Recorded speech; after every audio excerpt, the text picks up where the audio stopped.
Spanish and Polish, and we do not have any passive languages. So we need to be okay with what we do have.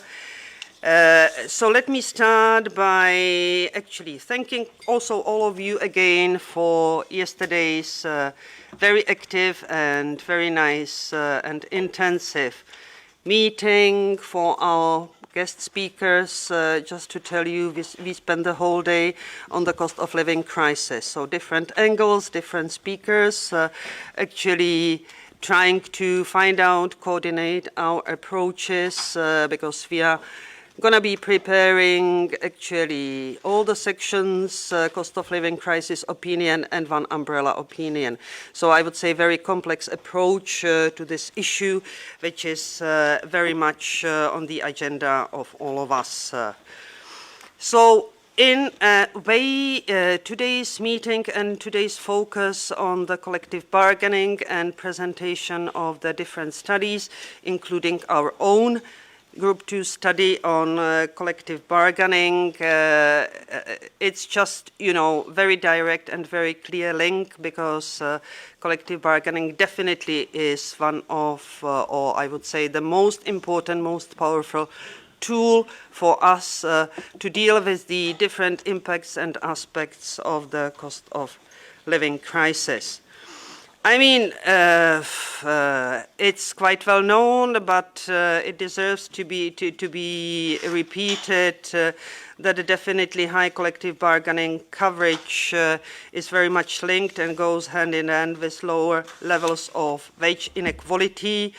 And also, ILO studies most recent shows that the more centralized collective bargaining is, the more narrower wage gap is between the low and high wage earners. Clear for us, we live it each and every day. We know that wages are not the only element which is impacted by the collective bargaining. We know that we daily deal with the working environment, other conditions, well-being, occupational health and safety, and so on. But still, in a way, especially in the more difficult times, and I guess we all feel that now are the more difficult times, we are quite a lot focused on the wages element of this. We also, I would say, have to acknowledge and are acknowledging, and it has been also one of the outcomes of a meeting a few weeks ago, that there are new elements they are stepping in. So we cannot be just focusing on the business as usual things, but we need to be urgently dealing with the AI and its impact at the workplace. We have debated in detail at the seminar with FEPS. We did have, definitely it has been proven there, and also we have it here and there in our negotiations, that we need much more involvement of the workers' representative in designing the whole processes of implementation of the different elements of artificial intelligence in our working environment. We also know that the levels of organizing are different throughout Europe. Well, we are having some positive examples, but in general, we are rather seeing the decreasing membership in all our EU countries, caused by different reasons. No need to go more in depth here. But we need to be able actually to resist, and we should aim to revert this trend and come back to the upward curve in strengthening our movement, getting more tools, and definitely at the end really fighting for a better future and boosting our rights and the spread of these all across the EU. I mean, without any further delay, you have seen the agenda. We are having very interesting speakers. We are definitely starting with Ethel Buckley from SIP2. Very warm welcome here, Ethel, with not that positive presentation of union busting in Ireland. We all are at some degree aware of not a very easy situation in Ireland, about also the collective bargaining coverage conditions and so on. So would be happy to hear much more from your side. I hope you will give us at the end also some positive signs and ways forward. And then we are going to go into the Union Europa report on trade union strategies on boosted collective bargaining. I am happy that we, talking about it already some time ago, that we managed to get the Spiegelade, I got it, at the end with us. I was very nicely surprised finding my language version of your study. So the copies are available over there. My Czech version is here, so happy to have it and going to go through it. So also, you please welcome. And we are going to hear and we are going to have a launch of our own Group 2 study on improving collective bargaining in Europe, which will be presented by authors Jan Bednos. Welcome here. And we are having your two colleagues that is going to be online completing your presentation. Also the copies, paper copies are available here.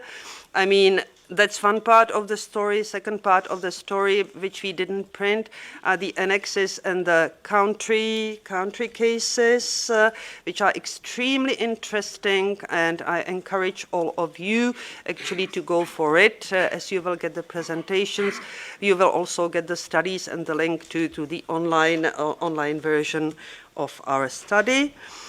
And we still have a presentation of the union and the unions in the neighborhood, also extremely important, especially in view of our enlargement candidate members project our committee is actually implementing in this moment.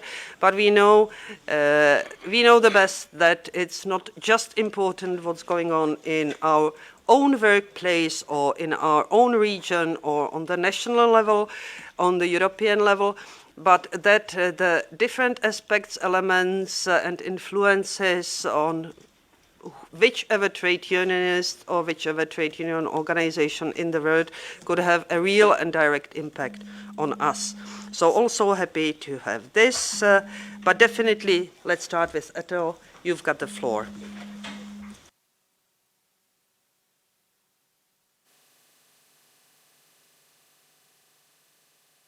My apologies. We've got a new member in our category from Group 1, Antonio Garcia del Riego. Thanks for joining us. I hope you will feel comfortable here with us, and I hope you are sincerely interested in the topic and you are not just Group 1 spy. No, I'm joking. I'm joking. Warm welcome here. If you would like to have a few words on it, I will give you the floor. But still before, and I didn't want to forget, and I don't know if I see him, it's Mateusz Szymanski's birthday today. Is he here? Not yet. Not yet. Happy birthday, Matek, even if you are not here. Antonio, 1-2 sentences from you, if you wish. If not, just welcome. With pleasure. It is always of interest to learn the best practices all over the place, not only in the COSOC. And it's with this spirit that I joined this meeting as well. So happy to contribute and to participate whenever I feel I have something to add. So thank you very much.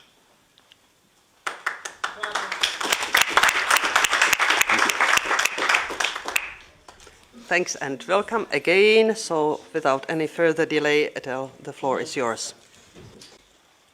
Thank you very much, Lucy, for that introduction, and I want to thank the members of the committee for giving me the opportunity to speak about the context in which we are operating in Ireland. And unfortunately, I have to agree with you in your introduction that the context in Ireland for industrial democracy is very, very challenging. So I'm going to present the findings of this study on union busting. And just to say by way of introduction, for many years the scale of union busting activity in Ireland has been played down. And there's been very little available research to counter the narrative that those workers and trade unions who attempt to organise their workplaces, in other words, introduce industrial democracy in the workplace, that they do so in relatively favourable conditions and with few repercussions.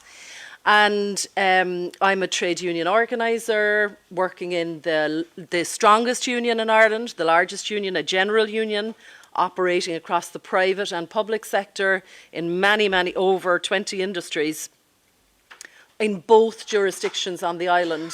But I'm limiting my comments to the Republic of Ireland today. Our experience as union organisers and the experience of elected workplace representatives is, in fact, unfortunately, that union busting practices are quite widespread in the Republic of Ireland.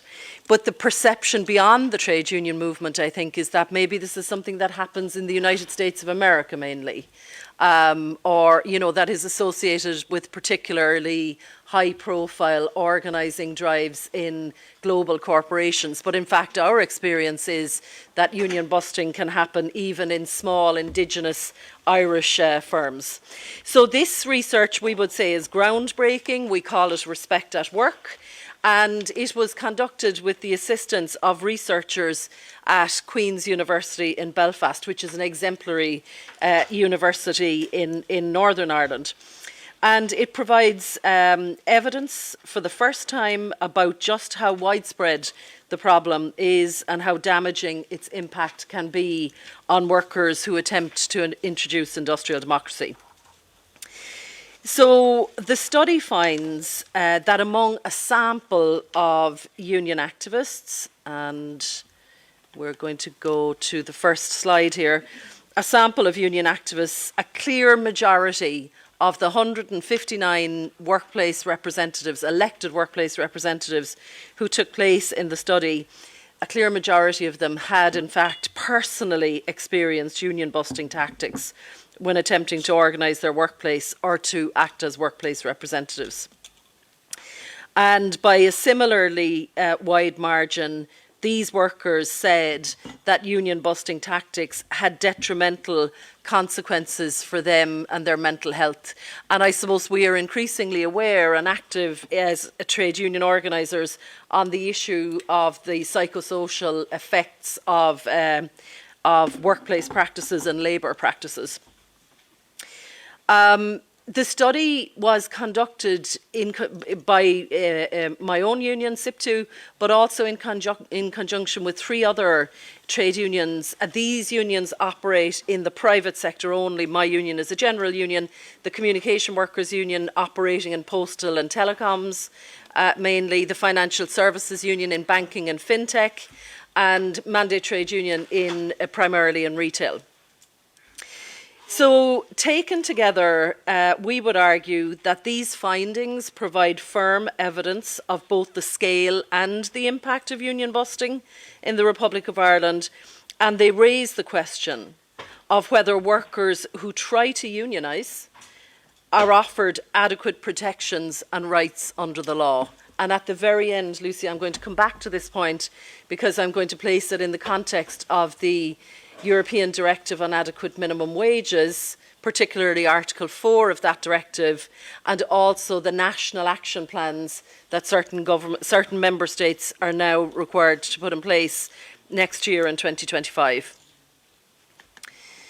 So what do we mean by union busting behaviours? There is I think there's an agreed suite of behaviours that academics in the area and industrial relations agree are examples of union busting. So they might be things such as the employer denying union organisers access to the workplace, the employer discouraging workers from joining the union, the employer distributing anti-union literature in the workplace, the employer victimising union activists, a point I'm going to come back to at the end, because I feel Article 4, particularly 4D, deals with this issue of victimisation and interference. The employer using management consultants to avoid dealing with the union, actually bringing in what we might refer to as a union-busting company or firm. The employer dismissing union activists in the worst case scenario. The employer setting up an alternative to the union. So yellow unions or staff forums which do not fulfil the definition of a trade union or collective bargaining as that is defined, for example, again in the European Directive on Adequate Minimum Wages. And just finally, the employer threatening closure or site relocation in response to union organising. We regularly deal with this tactic in the Republic of Ireland, where employers threaten to go to lower cost economies. I should say as well that although the academics don't have it here, one of the practices that we encounter as trade union organisers in addition is to offer incentives to workers to not join the union. In other words, to concede the union's demands, like pay demands or demands in terms of other working conditions, to concede that in return for the employees saying to the employer that they will not unionise. So the very stark evidence from the survey of workplace representatives in the Republic of Ireland, and you know that it's what's considered an effective sample. Into, academically it's 159 people, and the survey was conducted initially online and then through qualitative 1-hour interviews with an industrial relations academic and or a psychosocial psychologist, a psychosocial expert. So 69% of elected workplace representatives, the language we use for that in Ireland is shop stewards, observed at least one form of the union busting that I have just described. 54% observed 2 or more forms of union busting in their own workplace. I'm not talking about being aware of it in other workplaces or reading about it on the internet, what's going on in the USA or in Colombia, for example, but actually experiencing union busting in their own workplace. Shockingly, 42% of shop stewards observed the victimisation of union activists in their own workplace for engaging in union activity, and 40% observed employers attempting to discourage workers from joining the union. So obviously this has a devastating effect on union organising, but it also has a devastating effect on the workers who experience these union busting practices. And let's move on just to look at that psychosocial impact. So respondents were asked, which of the following describe their feelings as a result of employer responses to union organising? And you can see the list there on your screen. I slept well, I felt burnout, I felt relaxed and at ease, I felt physically unwell, I could not concentrate and think clearly, and I experienced low mood. We were very anxious to put positive options to people so that we weren't accused by people from the other side of industry or people who are opposed to union organising of skewing the research. So we did give people the option of choosing a positive outcome.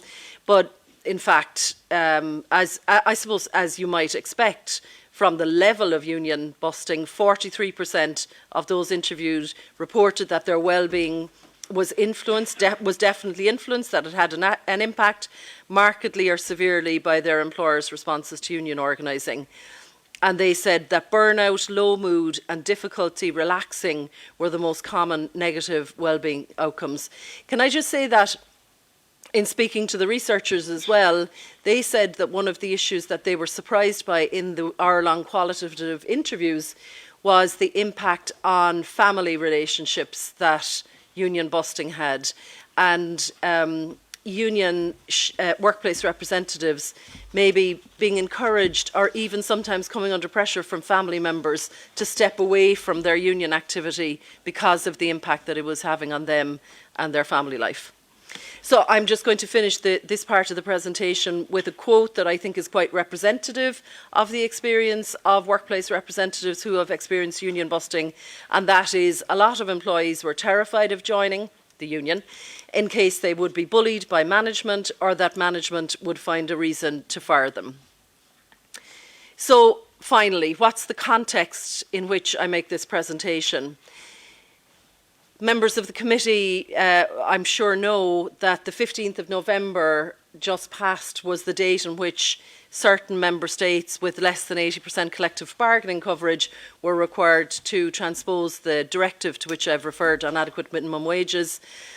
The trade union movement in Ireland and the Irish state took a different position, differing positions, and we could not reach an agreement on the directive.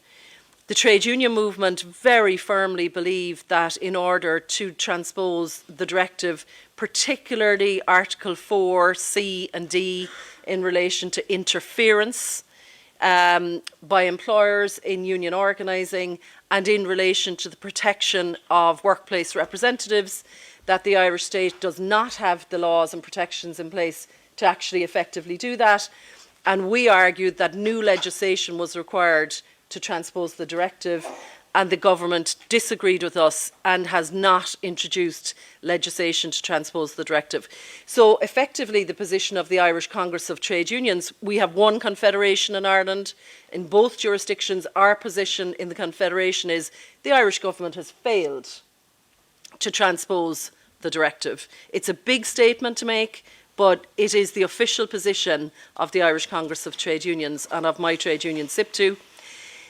As I said, our state is required, because of the very low level of collective bargaining coverage, 34% coverage in Ireland, about 25 or 26% of workers are union members. Coverage is at about 34% because of sectoral collective bargaining coverage. So we are required to have a national action plan. At this point in time, based on the negotiations on the directive, we are not optimistic that we will have a strong worker-centred national action plan by October of 2025. And what is wonderful about having the opportunity to be here in Brussels with you today is I call on the committee to, well, number one, I want to shine a light on the Irish government's position, which I think is untenable and is not European, frankly. It does not represent the Europe that I think we all stand for. And the Irish government claims to be a good European. In this regard, they're not being good Europeans. They're not transposing the directive, and we have no confidence unless they come under pressure and there's a spotlight put on them and they feel the pressure to properly transpose the directive. We're not optimistic about the National Action Plan. What do we want to see in it? Protection of workplace representatives, the banning of union busting, the right to organise enshrined, and the right of access for workers to trade unions in order to engage in collective bargaining. Finally, it's a big week in Ireland. We have a general election on Friday. Obviously, we don't know the outcome of the election, but what we were what was really important to us in the trade union movement and in this Respect at Work initiative was to make workers' rights and that directive an issue in the election. And we did manage to do that. We have an election pledge asking candidates of all parties across the political spectrum to sign the pledge, which says if they get into government, they'll promote collective bargaining, they will legislate to protect workplace representatives and provide for the right to access a trade union. And it's still open, the pledge. It's closing later today as it happens, but 233 candidates out of about 650 from 6 out of 10 parties have signed the pledge. So we are confident now that some of the parties that will form the coalition government and some of the parties that will be in opposition to the coalition government do support collective bargaining, because we've made it an election issue. And we're going to keep their feet to the fire all through next year and afterwards, until workers in Ireland both Irish workers and those workers that we welcome to Ireland to work there have the same rights to engage in collective bargaining as workers in other European democracies have. Thank you, Lucy.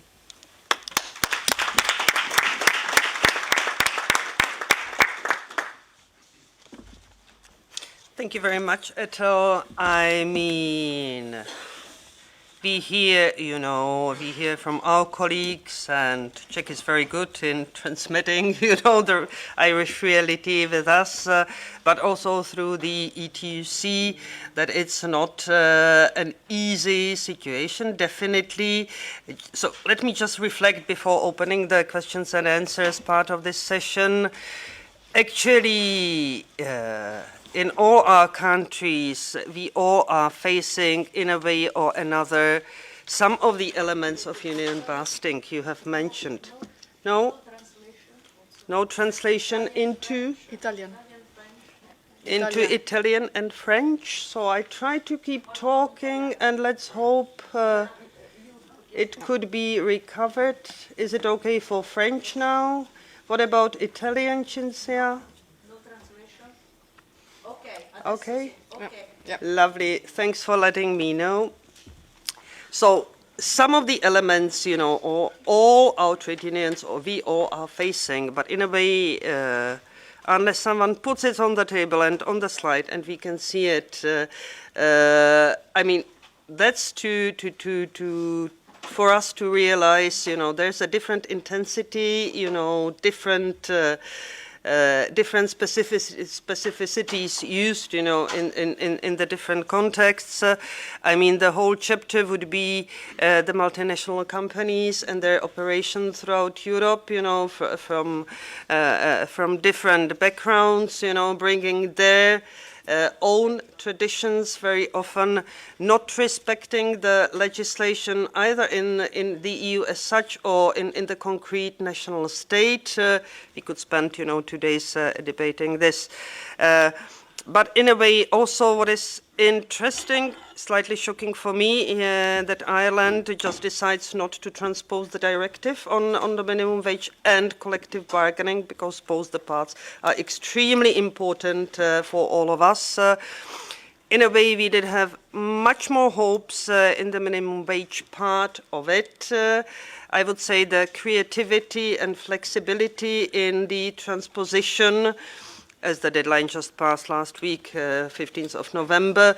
So it's not clear, but definitely for the moment we already know. Some of the governments just missed the deadline, didn't just follow, the deadline of the 2 years for transposition. And some are extremely creative in the transposition. So I'm just giving the case of my country, where we met the deadline, but by this amendment of the Labour Code, the government has just abolished some types of the minimum wage. So for the moment, we are not now making a complaint towards the European Commission on not a proper transposition into the Czech legislation. So actually, at some point then, to review how this has been mirrored in the different legislation or practices and stuff like that in the different countries would be extremely interesting. And in a way, I'm also happy that you made the point on making the collective bargaining an issue in the elections, because that's one of the tools and one of the ways, an instrument we could be using.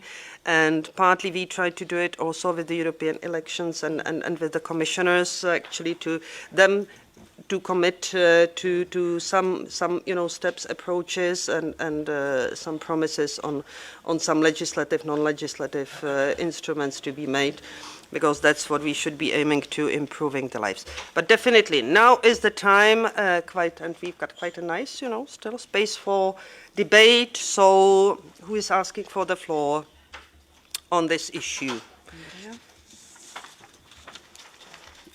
Andrea.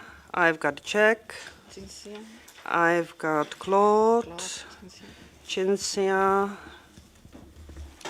So on my list, I've got Andrea, I've got Czech, I've got Claude, I've got Cinzia. So let's start with Andrea for the moment, and so you've got the floor. Thank you, Lucy. I'm going to speak in Italian. Sì, volevo... Well, perhaps I can take this opportunity to thank... Okay.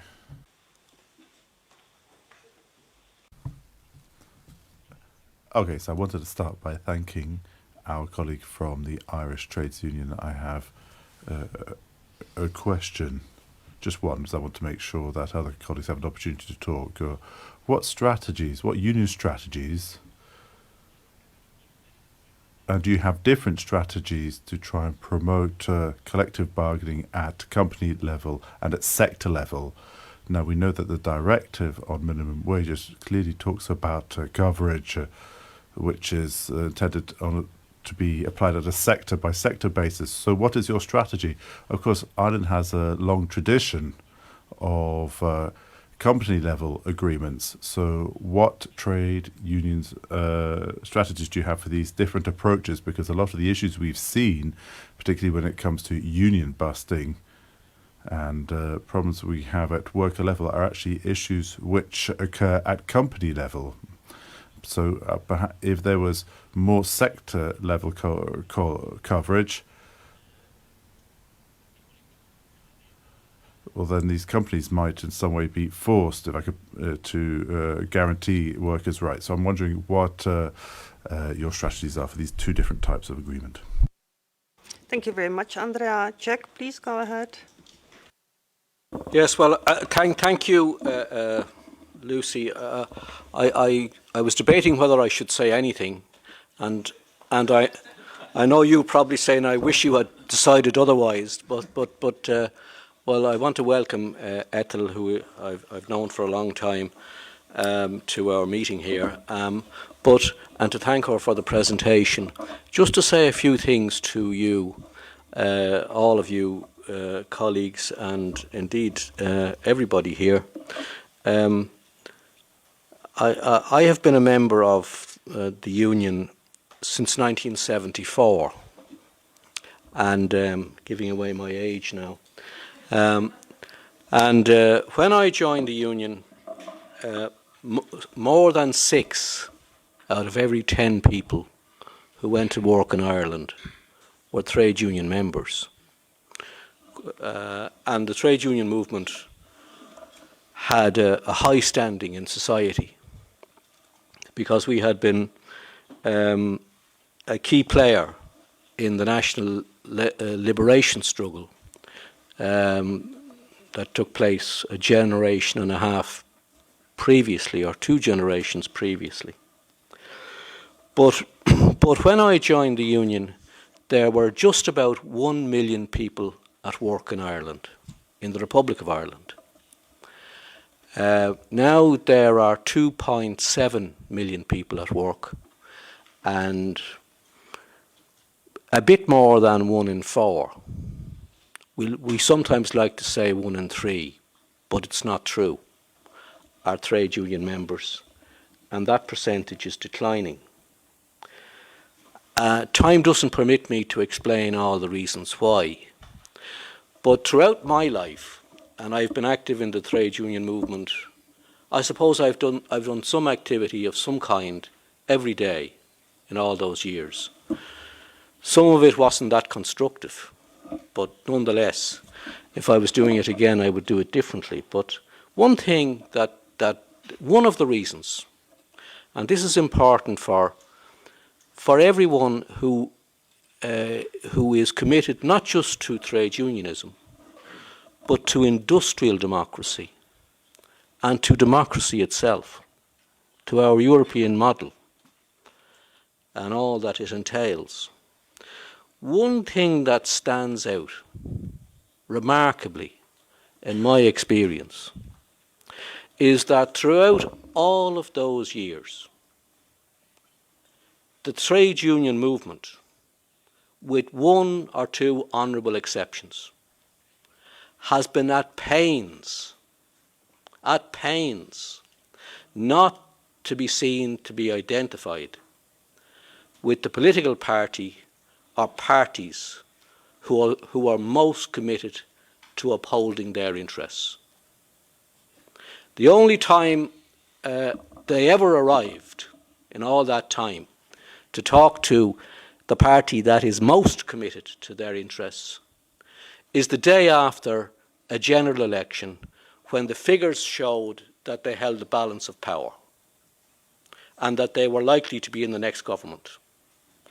And they would arrive with a shopping list that would frighten Fidel Castro. And they spent the next 4.5 or 5 years criticising that party, not the others, no criticism of the others, virtually. Well, that's an overstatement, but not much criticism of it. Particular criticism of that party, because it didn't deliver on that shopping list. And this has brought about a situation where people in politics, in that party, which is now virtually extinct, and others, when they think about where do we go to get votes, they think of all the various categories in society. They never think of the trade unions, because they know that when push comes to shove, the trade unions will not stand by you. Ethel and a few of her colleagues in 4 of the unions affiliated to the Congress, there are only 4 unions involved in this initiative, have embarked on this courageous initiative to highlight the importance of collective bargaining and its relationship not just to people's pay in terms of employment, but to democracy itself. But the other unions have not done so. And even Ethel won't, I don't expect her to comment on this, but even within the unions that have done so, the people who fought to make this an issue have found it difficult. And they found it difficult to win the resources for it. Because there is a fear in the trade union movement that by identifying with the parties that are most committed to their interests, that they'll alienate sections of their membership. And thus, we have this tragedy unfolding. And I appeal to all of you, not just the trade unionists here, but to the people who are committed to democracy, not to let that happen in their countries. Thank you for allowing me to go on and on a little bit. As always, Lucy, thank you. Thank you very much, Jack. Claude, please go ahead. Oui, merci, Président. Thank you. Extremely briefly, today what we have in Belgium is a lot of work being done by trades unions, and we have a long tradition of collective bargaining. But if we look at what's been happening over the last few years, we can see that even in a country like our own, the situation is getting worse. I can give you a couple of examples. I'd like to give you a long list, but perhaps now's not the time to do that. So we see that courts are getting more and more involved in social conflict. I can give you a recent example. Last year, we had a lot of shops which were closed down, the supermarkets known as Deleuze. So we saw that a lot of the demonstrators were taken to court, and people said that a lot of the arrests which were made were not actually legal. But at the end of the day, the conflict is finished, and the management, managed to, win that particular battle. And there's another point I wanted to draw your attention to. It's the role of certain political parties. Today in Belgium, we are forming our federal government, but we already do have governments, at least in the French-speaking part of the country. And yesterday there was a teachers' strike, and we saw that the head of the main centre-right party lead an entire campaign of disinformation and lies about the trades unions. So this means that some political parties, so the biggest ones, are actually running campaigns to, undermine these trades unions. In fact, we've heard people saying that the trades unions are a mafia-type organisation, which leads to, looking at, there's this pile of criminality cast over the trades unions, and there's another right-wing policy who's responsible for education in the French-speaking community, and he says that trades unions are lies, there's no risk to jobs. All we're going to do is reduce the number of hours that teachers are working. So we can see that people are playing games here, and they are pretty unhealthy. And then there's some right-wing parties who are very much against this, but there's also the softer attack, which is perhaps just as dangerous. People are saying, yes, trades unions, yes, they're important, social dialogue, yes, it's important, but what we really need are trades unions that aren't politicised, so who don't have any opinions on society, who don't have any opinions on the budget of a government or stuff like that. Trades unions who collaborate, who pay a positive function in their business. I mean, if they don't play that positive role, well, they have to be excluded and they shouldn't be allowed to work. And we should undermine their credibility. And what I'm saying here about Belgium is actually something I see in a lot of other European countries as well. Perhaps what we need is an ideological campaign, if that's the right way to put it, to make sure that people are made aware of, why trades unions are so important, to make sure we counter this negative approach to trades unions, and we see in management and in right-wing political parties as well. Thank you very much, Claude. Cinzia, I am putting you on the list, Franca. Cinzia, go ahead. Grazie. Thank you. Oh. Parlo in italiano. Okay, I agree wholeheartedly with what Claude said. And what we see in some of our countries, where we see that people are undermining or doing down the role of trades unions, and then people are relegating the roles of trades unions to just a few functions, looking exclusively at what happens in businesses, ignoring the role that we've often played in many of our countries, so as a point of negotiation when it comes to social and economic policy more broadly. This is something we've seen in many countries, and so I agree with the point he's made there. And something I wanted to say is a point on the directive itself. What we're doing at the moment is assessing how we transpose the directive on the minimum wage, but also on reinforcing collective bargaining. Sometimes people forget that second part, but if you look at most countries, we see that there is a legal minimum wage.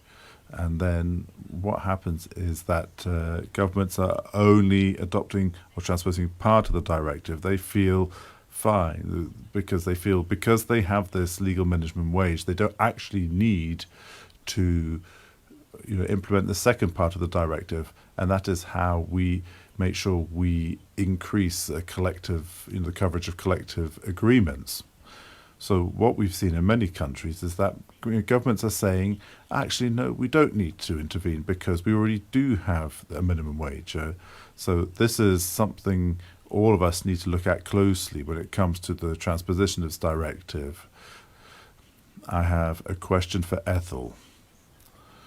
I don't know whether a complaint was made to the International Labour Organization, the ILO, because what we're looking at here is a violation of the two conventions, 87 on the freedom of association and 98 on the right to collective bargaining.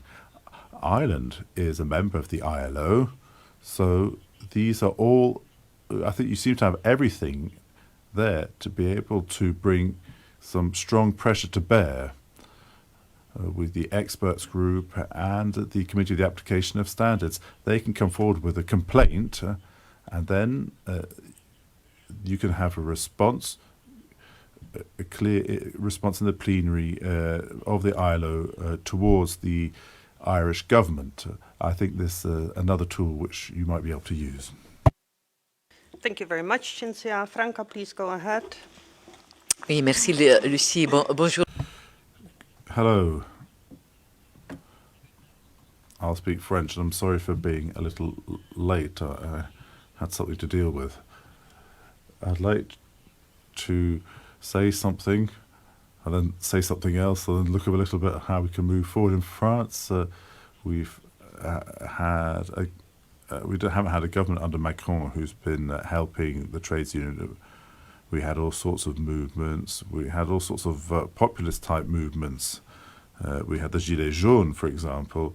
So, actually, the role of trades union has, or the people's views of trades unions are perhaps not as strong, but we actually saw there was an increased number of members after was the fight against the reducing of the age of retirement. But we still have a paradox we have to deal with across the globe, in Europe. So we have these trades unions without very many members, but we do have a lot of collective bargaining agreements, a lot of people covered by them. So in France, you say, if this is applied to one person, it's applied to everyone. So we don't have to be a member of the trades unions to benefit from all the benefits they bring. So we're almost invisible as trades unions. People think it's not thanks to the trades unions, it's thanks to everyone that we have these new rights. Another point I would like to make, and this relates to the future, the world is changing. The world of work is changing. We saw COVID. We saw a lot of people working from home. We saw that our place of work has been fragmented, and that's the whole process which is continuing up to this day. So we need to do everything we can to be able to reach isolated workers who have atypical contracts, and employees who are not all working for large companies where we can find them and reach them easily. So what this means is that we have to make use of technological advances. So AI, for example, this can help us deal with the needs of workers, employees, and to better communicate with them, because as I see things, if you look at history, we've always had a balance. We have the power of workers and the role of workers, and their power has always decreased when we haven't had strong trades unions. That's something which history tells us, and we need to make sure that this doesn't happen. We've seen that there's a decline in terms of union membership and power. We've seen this is the case in Europe. So decline. What do I mean by that? If we continue along this road of decline, we'll see fewer rights for workers, and we need to anticipate this. Thank you, Christophe. Merci, Présidente. Je vais m'exprimer. Thank you. I'd like to come back to the presentation which was made at the start of the meeting on the problems we have with trades unions. I'd like to come back to what Cynthia said as well about international standards. We also have something which we don't usually refer to. That's the principles which are applicable to multinationals. There's an OECD document which applies to all companies who have a headquarters in an OECD country, or have their headquarters, for example, in France. I'd like to come back to the Renault-Nissan case. There, the US trades unions wanted to have a union within a Renault-Nissan factory in the US, in a place called Canton in the US. A lot of pressure was brought to bear, and everyone who actually had a T-shirt that says "I support trades union" was, sacked on the spot. So there's all sorts of anti-trades union measures adopted in a factory, and I became aware of this after I worked on this case for a while with the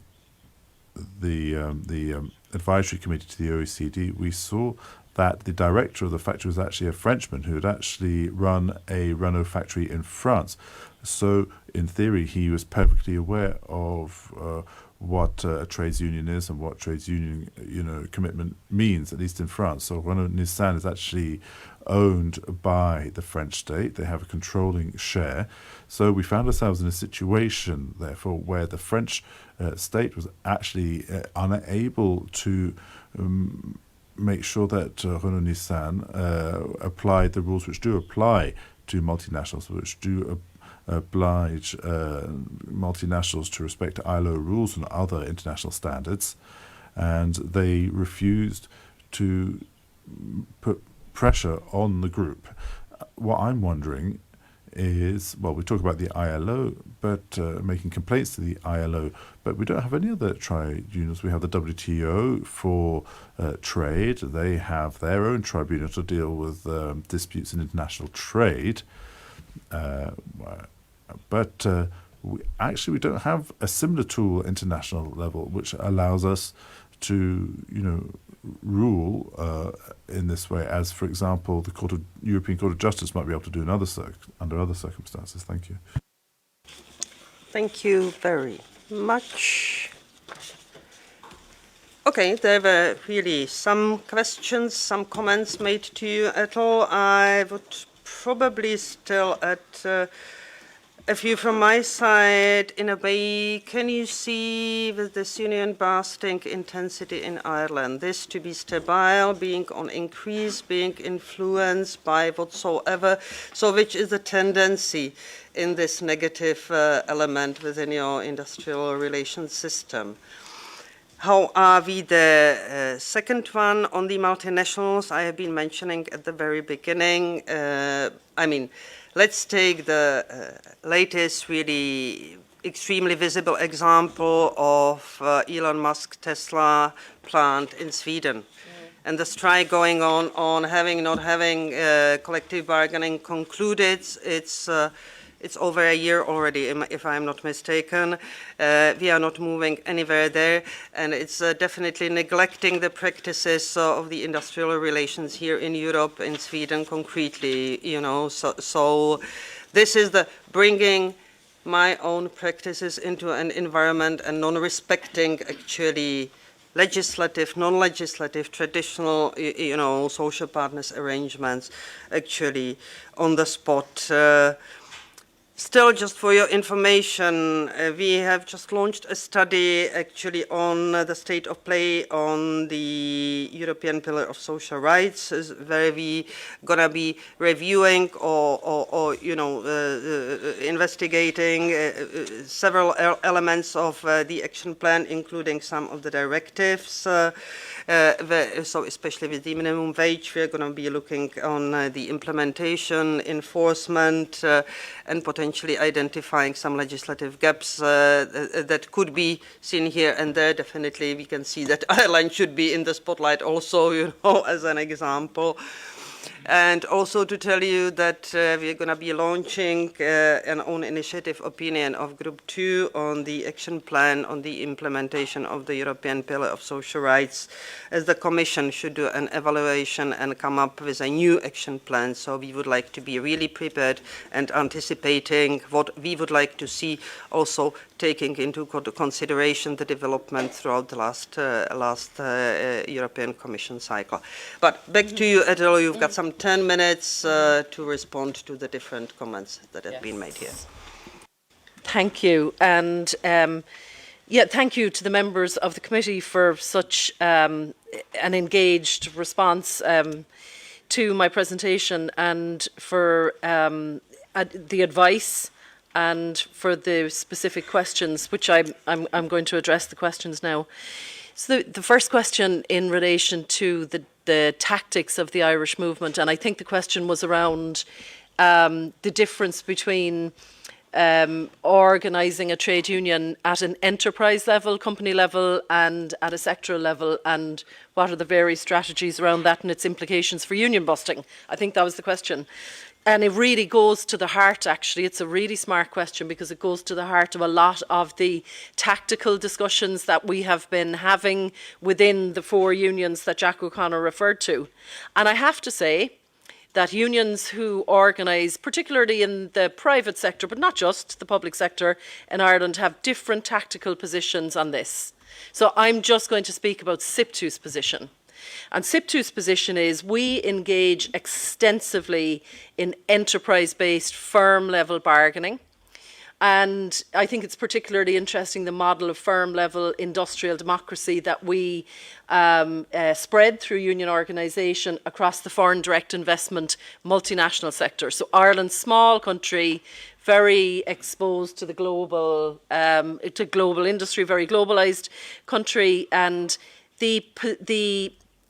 I suppose the position in terms of trade, industrial policy, and foreign direct investment policy of the Irish state has been to say to multinationals from the United States of America for the most part, but not only, European multinationals and multinationals from other parts of the world as well, is to say to them, if you do not want to engage in workplace democracy, industrial democracy, or collective bargaining when you operate in the Republic of Ireland, that's fine. You can do that, no problem. You can be non-union, even though you're in the European Union. And we'll uphold your right to that. And I think that the Irish state has had an industrial policy for the last few decades of actually saying that it's a benefit of locating in the Republic of Ireland that you don't deal with unions. Now, I'm not going to go into the other controversial benefits that the Irish state also has on offer to industry, but that is one. And the Irish state has said it's voluntary whether you deal with trade unions or not. We operate this voluntarist model. That's literally the term that they apply to it.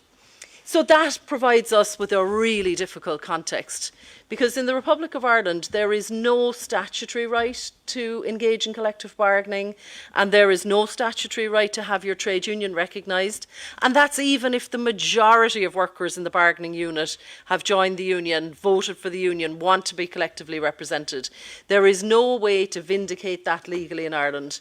The only thing that's open to SIPTU, the only strategy that is open to us where an employer is refusing to recognise us, is strike. And that is really difficult when people are leveraged in debt, primarily housing emergency, housing crisis debt. It's really difficult. And, you know, it's a very difficult decision for a union organiser to put to a group of workers. And it's a really difficult conversation that I've been involved in regularly, and my colleagues have, to say, you want the union, we want you unionised, we can unionise you, but we can't force your employer except for strike. But we are, and that issue arises very much at enterprise level and in the foreign direct investment sector. But our position, and I know it will be the position of the speaker coming after me because he's an expert in sectoral collective bargaining, SIPTU is very much in favour of introducing sectoral collective bargaining across industries in order to level the playing pitch amongst employers and to not put wages into competition between employers, to have a level playing pitch on either pay or pay and conditions. And in our union, we have recently unionised a full new industry in the country, the early years educators and carers, the people who educate and care for children under 5. We've introduced unionisation, we've introduced sectoral collective bargaining, and they're now in their 3rd round of agreeing a national statutory minimum wage and conditions in that industry. But the issue and the big challenge of sectoral collective bargaining and sectoral union organising is it is incredibly difficult to do if you do not have the right of access to workplaces to talk to workers about joining the union. Because in the Republic of Ireland, there are over 4,200 individual workplaces which are childcare settings. And unions need assistance. That is precisely why the European Trade Union Confederation included access in the directive in order to promote collective bargaining coverage. We have got to get that neutral access to workplaces so that we can have conversations with workers about joining the union. I hope that answers the question. Two different strategies and in favour of both, and our union runs both of those strategies. By the way, how do you get from 34% collective bargaining coverage to 80% in a labour market if you don't have sectoral collective bargaining? Yeah. How do you get the pace and scale of getting to 80% without sectoral collective bargaining? But the issue, and other speakers raised it, and this is key, collective bargaining coverage and trade union membership are not the same thing. And what we need to renew our union movement across Europe is that people who are covered by collective bargaining agreements, be they at enterprise level or at sectoral level, who have the benefit of collectively bargained wages and conditions, that they are also members of their trade unions. Because how can unions continue to function if they are bargaining on behalf of workers who are not, at least in the model of trade unionism that operates in certain parts in Ireland? How can the trade union movement sustain itself if its membership continues to decline in the way that Jack O'Connor has described it has done over the last 30 years? So, in terms of all of the advice around the OECD and the ILO, I take all of that advice and I will take it back to the Irish Congress of Trade Unions, the Confederation, which is the appropriate body to move those international complaints. And I understand that there'll be a video of this session and they can literally watch it and we can make our decisions based on that. But my own union has used the OECD complaint procedure on one household name, American beverage company. And I see the beverage in this building. It's the biggest beverage in soft drinks. That company has a plant in the west of Ireland, and the workers in that company want to be represented by SIPTU for collective bargaining purposes, and that company entirely refuses to engage in collective bargaining or to recognise the union. And my understanding is, and I think this is correct, that the Republic of Ireland is the only country in the world where they do not recognise the union for collective bargaining purposes. And famously, they fought the unions in Colombia. And they do engage in collective bargaining in Colombia, is my understanding. And in that plant in Western Europe, at the edge, like literally at the side on the Atlantic, falling off the Atlantic nearly, into the Atlantic nearly, is where the concentrate for the drink that's out in the canteen there is made. And that is why they will not recognise our union, because all of the European market depends on that concentrate. And I have not said the name of that company because I do not want to be sued or defamed. And that company is very litigious. That's the level of hostility we deal with in the European Union member state, the Republic of Ireland. You know what I'm talking about. And we are in the process of taking the complaint, and these are very useful tools. But in the meantime, those workers in the west of Ireland don't have their wages collectively bargained while we wait on that long process. And I'm not complaining necessarily about the length of the process, but we wish there was a solution domestically to that issue. And one point that I think is really important for the worker group to consider is that, and this goes to questions and points made by other speakers, particularly Claude's point, that some of these companies now will have to be unionised and organised at a transnational level. And one of Ireland's gifts to the world, obviously, is Michael O'Leary. Ryanair does engage. So yeah, I'm distancing myself. By the way, Michael O'Leary launched the general election campaign of an outgoing minister of the Irish government who's running for election at the moment, whose party has not signed our pledge in favour of collective bargaining, who has been in the government. So you got a question as well, you know, the influence of these huge transnational companies on particular governments. But Ryanair does engage in collective bargaining now at a European level. But the reason that it does is that the trade union movement in various member states and countries got together. My understanding is through the International Transport Federation, the ITF, Union Federation, and use the legislation in countries where it was stronger to force their hand in countries like Ireland where it's weaker.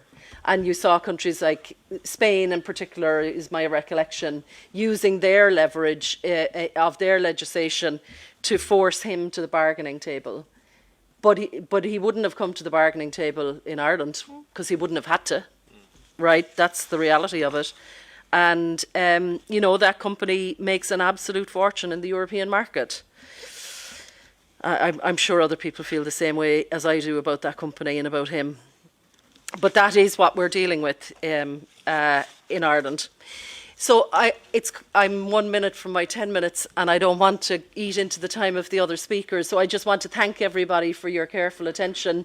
Very grateful for the opportunity to be here to raise these issues with you and to ask you to have oversight, to continue to have oversight on the Irish government's weak transposition, or we would say failure to transpose, and assist us in achieving a strong national action plan for workers next year. Thank you very much, very, very much.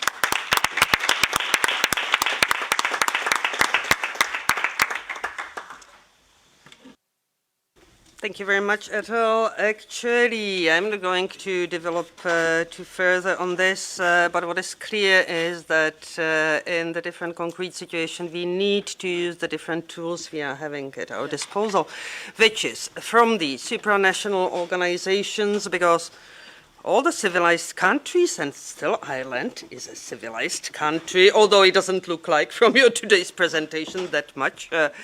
I'm joking, of course. Are members of some organizations, subscribe to some principles, to ILO conventions, are within the OECD and so on and so on. So apart from using just the benefits of these organizations and improved and eased business models and operations, there is also the other part of the story, which is some obligations, some responsibilities, and so on. And we should be really much better in asking these to be fully implemented, actually on the spot. And my second comment actually is we have proved at the meetings of this body several times that in environments where collective bargaining and social dialogue are real, genuine, and strong, the results of the companies and the businesses are much better, because there's cooperation instead of fight, which inevitably comes when one part is neglected to implement their rights, you know, and their agenda. The companies are much more profitable, much more stable, proved throughout the COVID, and so on and so on. So, I mean, we should really focus at the same time on strengthening and building the structures and the position of the social dialogue in more general and collective bargaining, especially on the company level. Because that's also one of the ways forward. No need to repeat the democracy element in all of this, and not going even further with the AI impact or in that anymore, because that would be also a very interesting discussion how the trade unions are able to cope with and deal with these elements. But that's for a different discussion. So thanks a lot, Ethel. Stay with us. Enjoy the rest of our meeting. Stan, we come to you. Guide us through the study you have made on boosting collective bargaining in Europe. Yeah, okay, thank you very much, Lucy, for the invitation. So I'm Stan de Spiegelare. I'm responsible for policy and research at the Unie Europa, which is the European Trade Union Federation of the services sectors. And as Lucy has said, we've been invited to present a study, a report that we made, which is called Time for Action, which basically brings together a lot of ideas about how to strengthen collective bargaining, and particularly, as Ethel has said it, multi-employer bargaining.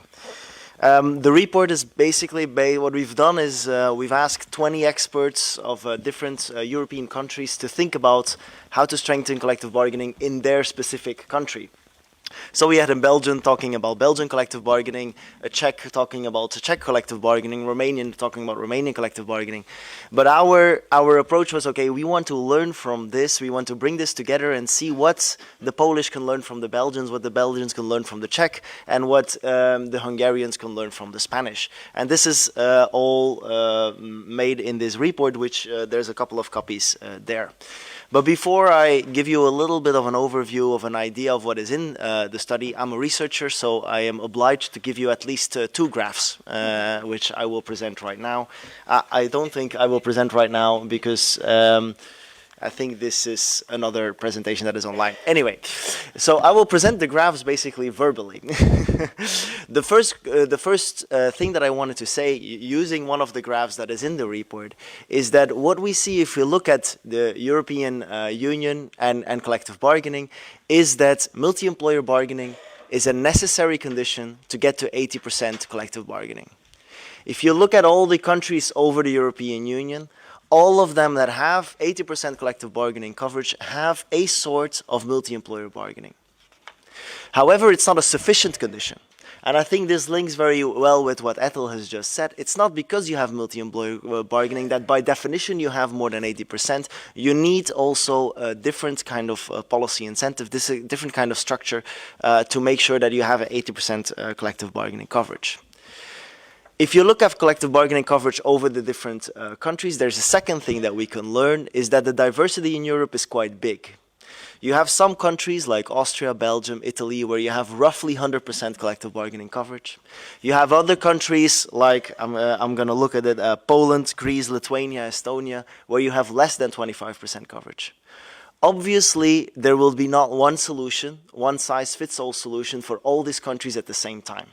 You need to build those structures. The way that you're going to build the structures in Poland, Lithuania, and Estonia will be different than those in Germany and in the Netherlands, and will be different than those in Austria and Belgium. So you need to take this into account. A second thing that I wanted to show you using a graph, and it's my fault. I admit that I sent the updated version very late. It's coming, it's fine, is that even if you have multi-employer bargaining, there are basically two ways of getting to the 80%. And I will see if I can, yeah. So this is the first graph that I wanted to show you. The second graph, which is, I think, a little bit more interesting, is what you have here is basically the dots and the triangles. On the horizontal line, you see trade union density, and on the vertical line, you see the collective bargaining coverage, and the red horizontal line is the 80% collective bargaining coverage. What do we learn from this graph? There are basically two ways to get to the 80%. Or you're a country with a dot, which means that you have extensive extension policies, which means that your sectoral agreements that you have, because we've established that multi-employer bargaining is needed, are extended by law. The other alternative is the two triangles that are up there, right up. And these are classically the Nordic countries where you don't have extension policies, but you have very, very high trade union density. So if you want to get to the 80%, basically from this graph, what do we learn is, or you have multi-employer bargaining supported by policy to extend the collective bargaining, the agreements to the sector, or you have systems where trade union density are above 70%. And obviously those trade union densities above 70%, they don't come falling from the air. They come from organizing, they come from company level organizing, sector level organizing, but they also come from policy support. In those countries, you have systems where governmental structures support trade union density, support trade union access to workers, access to non-workers via Gen-type systems where the trade unions are involved in paying out minimum unemployment benefit. What I want to say with this graph is that the 80% collective bargaining coverage without any kind of policy support, be it through extensions, be it through supporting trade union density, is very, very difficult to get.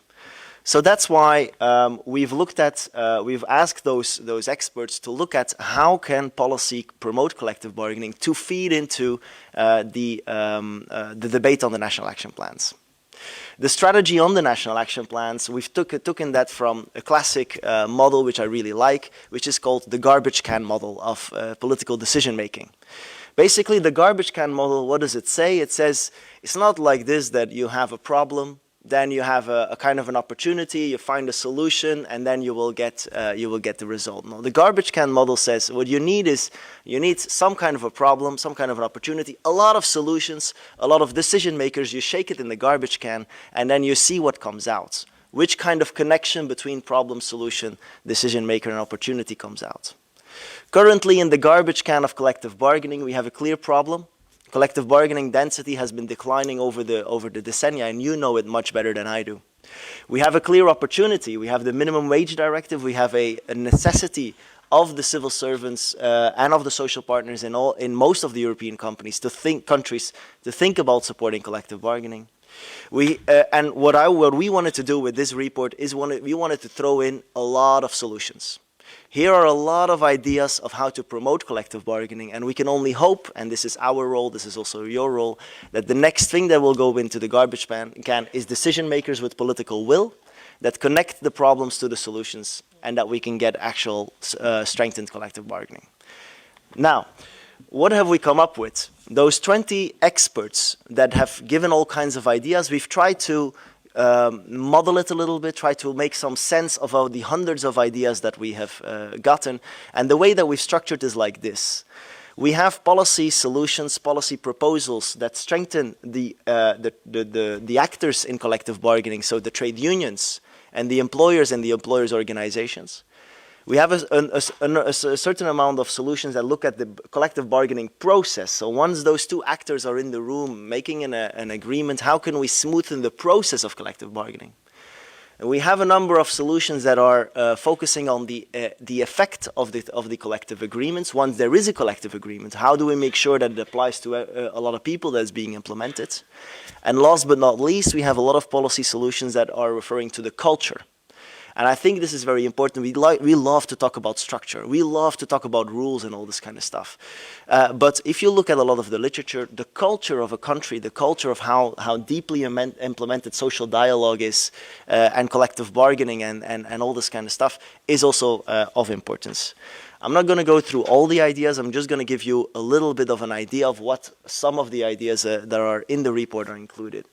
If we talk about the trade unions, obviously there's a lot of proposals, for example, tax exemptions for trade union membership, access of trade unions to the workplace, all kinds of capacity building instruments that are being proposed. If we talk about the employers and the employer organization, also there, I mean, it's important that we have somebody to bargain with, right? So even if you don't have any employer association with a mandate to bargain, it's very difficult to have a multi-employer or a sectoral bargaining. So there's a lot of policy proposals to basically oblige employer organizations via all kinds of ways of engaging in collective bargaining, engaging in multi-employer collective bargaining, and ways to promote that. When we look at the part of the collective bargaining itself, so how to make sure that when the people are in the room, there is efficient collective bargaining, there's a lot of proposals regarding the information. So the right to correct information, if a trade union goes into a negotiation room, that first they receive a whole lot of information about the company or on the sector. But there's also, and this is quite often lacking, I think, in the political discussion, a lot of proposal about the right to strike. Because as Ethel has said it, in the end, collective bargaining without the right to strike is collective begging. And in the policy, in the minimum wage directive, in the discussions that I see from the European Commission and the European institutions, the right to strike is not mentioned. But the right to strike is intrinsically related to collective bargaining. And the experts have identified that and have made a number of suggestions on how to make sure that the right to strike is effective and efficient in a number of companies where we see that there's a lot of legal obstacles to an effective right to strike. The fourth part around the collective agreement and the effectiveness. So there we talk about enforcement mechanisms, the inspection services, maybe the way of using public money, public procurement to support collective bargaining, extension of collective agreements, all this kind of stuff is in the report. And the last part about culture, I think it's nice to see that a number of experts have ideas about how to integrate collective bargaining in education, how to make sure that there's correct monitoring tools, that we have good data on collective bargaining, how to make sure that there's news articles and there is and the whole topic lives in the media. All of this has resulted in a 144 pages report, which you can download. You can take the shorter version there, but you're very invited to read it. And because we've gotten some good reception of the report, we've also decided to translate it in quite a number of languages. I cannot read all those languages, so I cannot guarantee of all of the translations, but I hope they were done well. And with that, Lucy, I think I give the word back to you.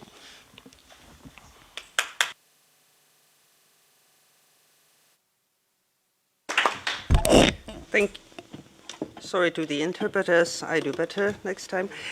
Thank you very much, Stan. You know that I like your style, I like your outputs, that you are able to simplify the main messages for us, you know, and it's based on really a solid scientific approach to the things. So, and thanks also, not for the report, but also for the translation into the different languages. It's another element, it's another part of the toolbox we would need actually to face the situation we are at for the moment. So actually without any delay and without opening the questions and answers part, we just do it after the presentation of the second study, which is the study actually the group 2 has been has asked for to focus on how to improve the collective bargaining in the European Union, in Europe. So Jan, I understand that you are starting here. Your two colleagues online will then complete. Would be nice if we really do have then some time for question and answers. So this part of the session should be finished by 12:15. So I guess no more than 30 minutes for the presentation. Okay, can we make it like that? Lovely. Go ahead, the floor is yours. All right, thank you very much. I was prepared for 15 minutes as per the agenda, so I promise I'll be quick. Right, we're a bit outsiders here, so let me just do a quick introduction. My name is Jan. I'm joined by my colleague Audrone, who's connecting online. I'll do the talking, though, for the sake of simplicity. We represent Visionary Analytics. We are a small research institute based in Vilnius, in Lithuania. We do policy-oriented research for the EU institutions and EU-level social partners. On this occasion, we were tasked by the ESC to deliver this study on the state of collective bargaining in Europe in the context of the Minimum Wage Directive, and with a particular focus on countries with low collective bargaining coverage rates. I don't have enough time to dive very deep into what we've done, how we did it, and why we did it in the report. You can grab a copy here, and I invite everyone to get familiar with it. But for the purpose of this presentation, I just picked 5 key takeaways from the study that are kind of the fundamental, basic, general points that I hope are good conversation starters. So let me dive straight in with the first one. We wouldn't call ourselves researchers if we either didn't have graphs or didn't start the presentation with data challenges. So my first point is that we need really better monitoring and measurement of collective bargaining performance. We have a clear and ambitious target set out in the directive of 80% coverage, and yet we have no reliable data to track the progress towards it. So it's, to be honest, quite a shocking flaw of the whole initiative. We have some good bottom-up initiatives and some useful reference points, including the database held by the OECD. But the data there is not harmonized. It's not comparable across EU 27 countries. It's quite patchy if you want to track the evolution of coverage rates and union density over the years. And it's not updated as much as we would wish. So the latest data comes back to around 2019 or so for most countries. That's not ideal in the context that we find ourselves in at the moment. So we really do need some EU-level coordination of the monitoring and measurement of collective bargaining coverage rates. That's about the quantity of bargaining. My next point is that collective bargaining coverage is quite limiting in itself and can be a bit misleading in some cases. Near 100% coverage can be achieved through an extension of a national level collective agreement that may provide only minimal provisions and safeguards and can hide in a way some deeper structural problems at lower bargaining levels.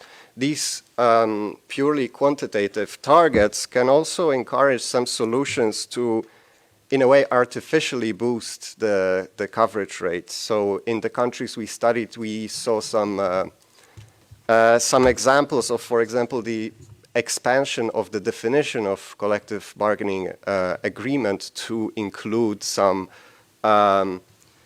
kind of less formal agreements that were in place before but were not officially classified as collective agreements. That raises the collective bargaining coverage rate, but does it really help? Not so much. So we need more complete data, not only on the coverage rates, but also features and characteristics of bargaining systems across Europe, and ideally some estimates of the quality of provisions.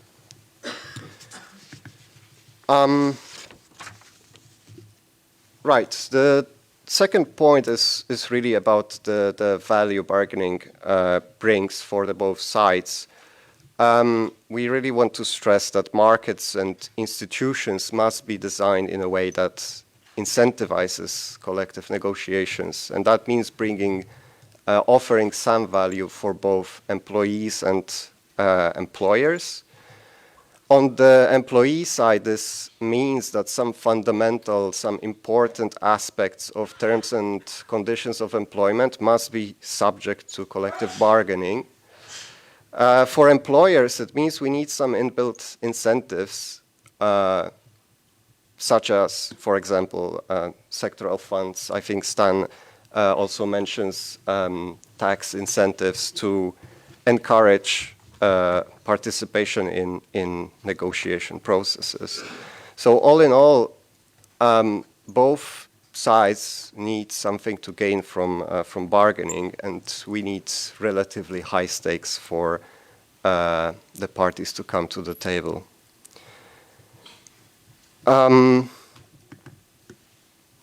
The next point is very fundamental, but I think it's important to repeat it again and again.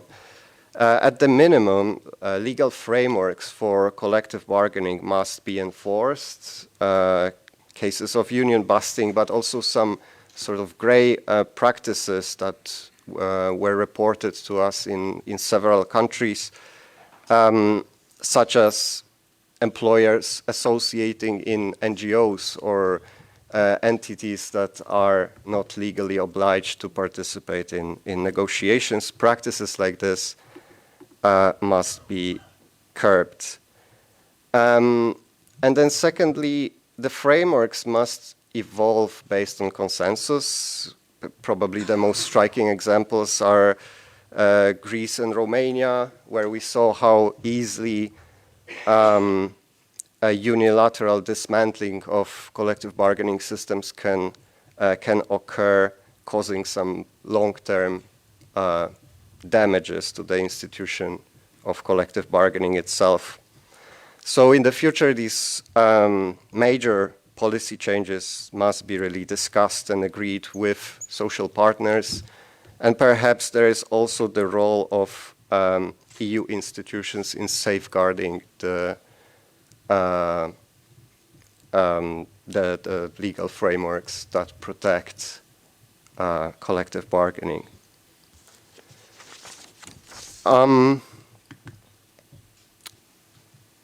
Next, we want to stress that these legal frameworks must ensure equitable conditions for collective bargaining. And Ethel mentioned this before, that this uninterrupted voluntarity sometimes can tip the balance of power towards employers if they are free to ignore the demands of unions and simply disengage from the negotiations or not come to the table at all. It does not really create a level playing field. A level playing field, in our view, needs some degree of obligation for employers to, first of all, associate in legally appropriate organizations. Second, engage in the collective bargaining process.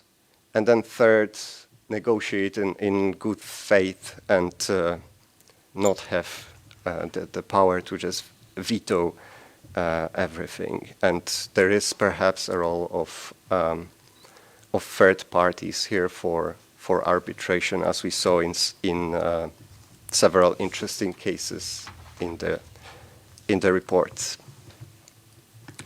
And then the last point that we wanted to emphasize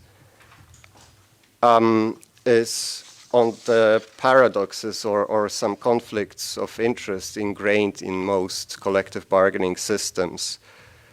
We point out several of these at the very end of the report. One example is trade union density and collective bargaining coverage. In quite a few countries, we saw unions sometimes opposing administrative extensions, trying to limit those extensions to avoid free riding for a good reason. But extensions are a great way to increase collective bargaining coverage, as Stan presented. So we're not saying that one way is right and the other way is wrong. We're just trying to emphasize those questions that unions and, in some cases, policymakers must pose.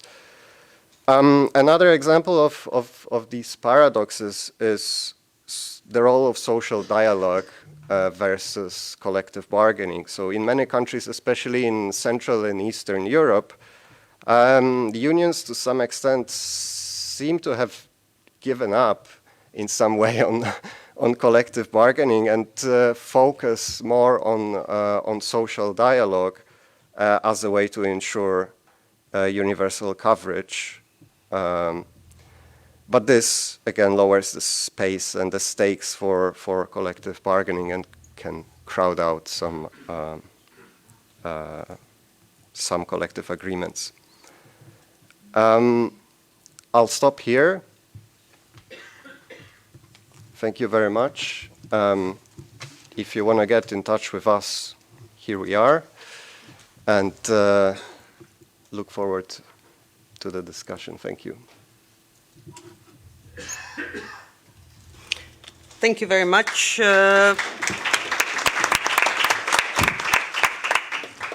I am still stressing, please switch off your mic. Thank you very much. Just stress again that it's not just the report. These are the annexes with the country cases which are interesting, which could be downloaded. We are sending the link. On the website. And it's also on the website. So just to stress this, I mean, with the 5 main messages you have been mentioning, actually all of them are obvious and very general, but I just wanted to say we need to repeat it here and there.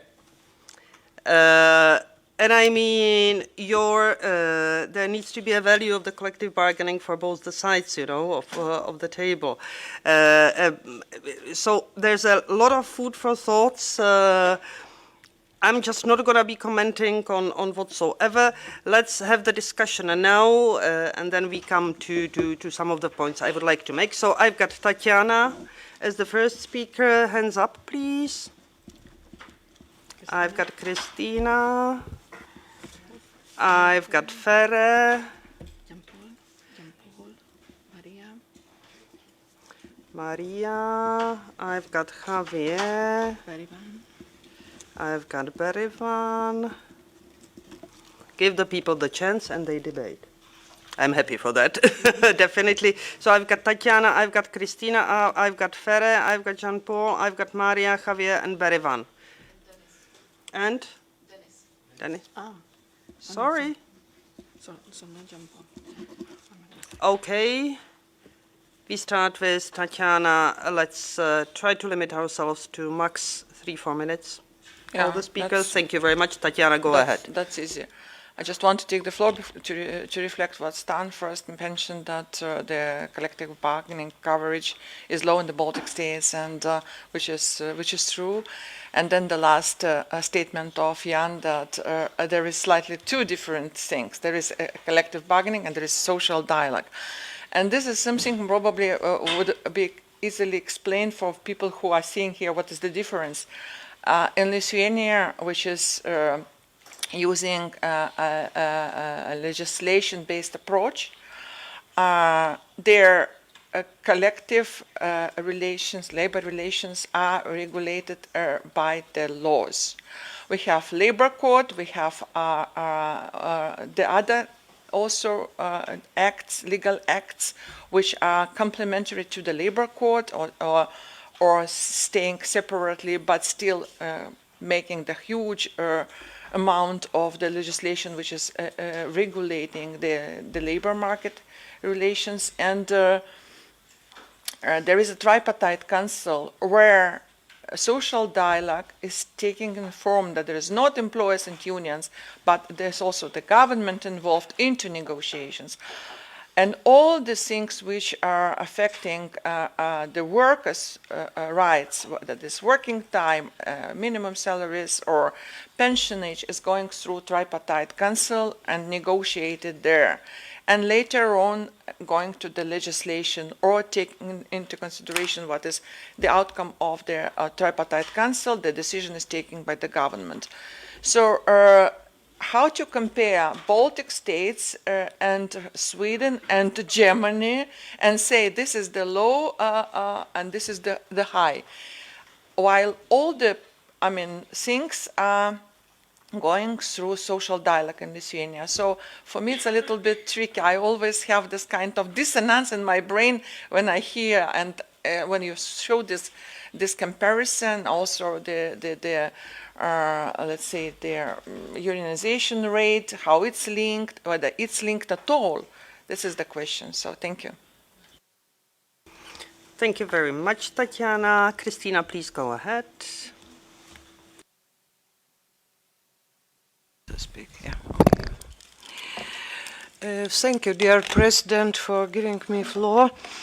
And I would like to thank for all of speakers. It was very interesting experience of another country, especially Ireland, and for experts.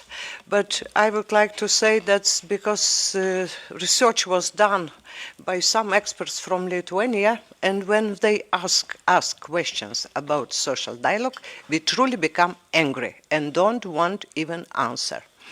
Yeah, because the problem what? We don't have that true negotiation with private companies. In any branch agreements, we have it that's only at the company level. And here it's what I recognized the last time. If we have companies from Scandinavian countries, they have a little bit traditions. That's very good that you mentioned culture, because our culture was before, 30 years ago, that somebody should decide. Communist Party was taking decision, a government taking decision. And another people waiting. Our people, why people don't like to join to trade union? Because somebody should decide that their life should be better. That's a culture problems. But another problems what we have, that's a very liberal side. Because Lithuania, that's also research was done by Dublin Foundation, and that's Lithuania. It's one of the most liberal countries in the European Union. And another side, our employers said, please do not disturb us. That every decision should be taken by own will, by own possibilities, and they also don't want to establish that tradition that we should negotiate. Another question you mentioned, it was very good, that's a strike. I already mentioned, Lucy, now about that, how in Lithuania that would be very nice to improve that situation, to look how that's looking in the European Union, because you mentioned that without strike we cannot negotiate. And now we start to do that. At present we need to make a stronger capacity for trade unions. We truly do not have a strong, educated leaders in this area, because nobody cares. Trade union do that, everything. We prepare a lot of leaders, but of course, after many years migration, that's strong leaders left Lithuania, moved to work in Ireland, in England, in other countries. We start again that wave to prepare young people how to negotiate. And the last point that we now start to talk about public procurement, because our employees who have a collective agreement, they said we are not competitiveness, because we given to our people, to our workers, much more, some guarantees, some another additional bonuses, and another company who don't have trade unions don't have it, they can propose much more cheaper price and take part in public procurement. That we should, that's competitiveness now, it's the biggest attitude what use our employers' organization. And I think we need also to think about that. Thank you. Thank you very much, Christina. Ferre, please go ahead. Thank you, Chair. Thank you to as well Stan as Jan for their contribution on their campaigns and studies they refer to. Collective bargaining in achieving collective agreements as a result depends not only, as what Stan said, culture, the culture in the country and the legal baseline in different countries, but above, I think that size matters. In Belgium, but I think it's the case in quite all EU countries, most workers are employed in small, medium enterprises. Organized collective bargaining in small and medium enterprises, and we call in Belgium small and medium enterprises, enterprises below 50 workers, organizing collective bargaining in that kind of companies is rather difficult, if not to say quasi impossible. So I think we need to emphasize on collective bargaining on national level, on regional level, on company level for sure, but on sectoral or branch level too. I think it's one of the keys on which we have to force. And I think the campaigns of I know the best the campaigns of Uni Europe is based on sectoral and branch level kind of experience, good models and things like that. So I like to emphasize the importance of collective bargaining on branch level, and that needs a culture too, not only a culture of being representative as unions, but we need in that case representative workers' organizations too, employees' organizations too, because they are the key on which we can find a common solution, not immediately agreeing on everything, but that makes the structure on which branch or sectoral collective bargaining is possible, I think. Thank you very much, Ferre. I've got Claude now on my list. Oui, très brièvement. Briefly, just like to thank you for what you said, and thanks to you, I've got some reading for the Christmas holidays, so that's a good thing. But joking aside, well, I mean, it's a serious read. There's a couple of issues which are important, which are negotiation and the right to strike. Negotiation, the right to strike, really calls into question what is a company, what is the reason for the company, and then behind that, what you have is a question about what is the role of the main actors, apart from the people who bring the capital, who are the workers. So this is a crucial issue. Now, I'd like to thank Stan. I don't think this is something we raise enough. It's the cultural challenge. And I came back to what was said earlier on by José. There was once upon a time, a long time ago, there was a question of the cultural hegemony was on the side of the progressives. But now the cultural war, I mean, it's almost a war, isn't being won. That would mean that we're losing, but it's taking a very worrying turn towards the right and the extreme right. So as trades unions in the EU, we've got to reclaim this territory when it comes to the cultural war, really. It's the question of democracy and the role of workers in a democracy as well. Thank you. Thank you very much, Claude. Maria?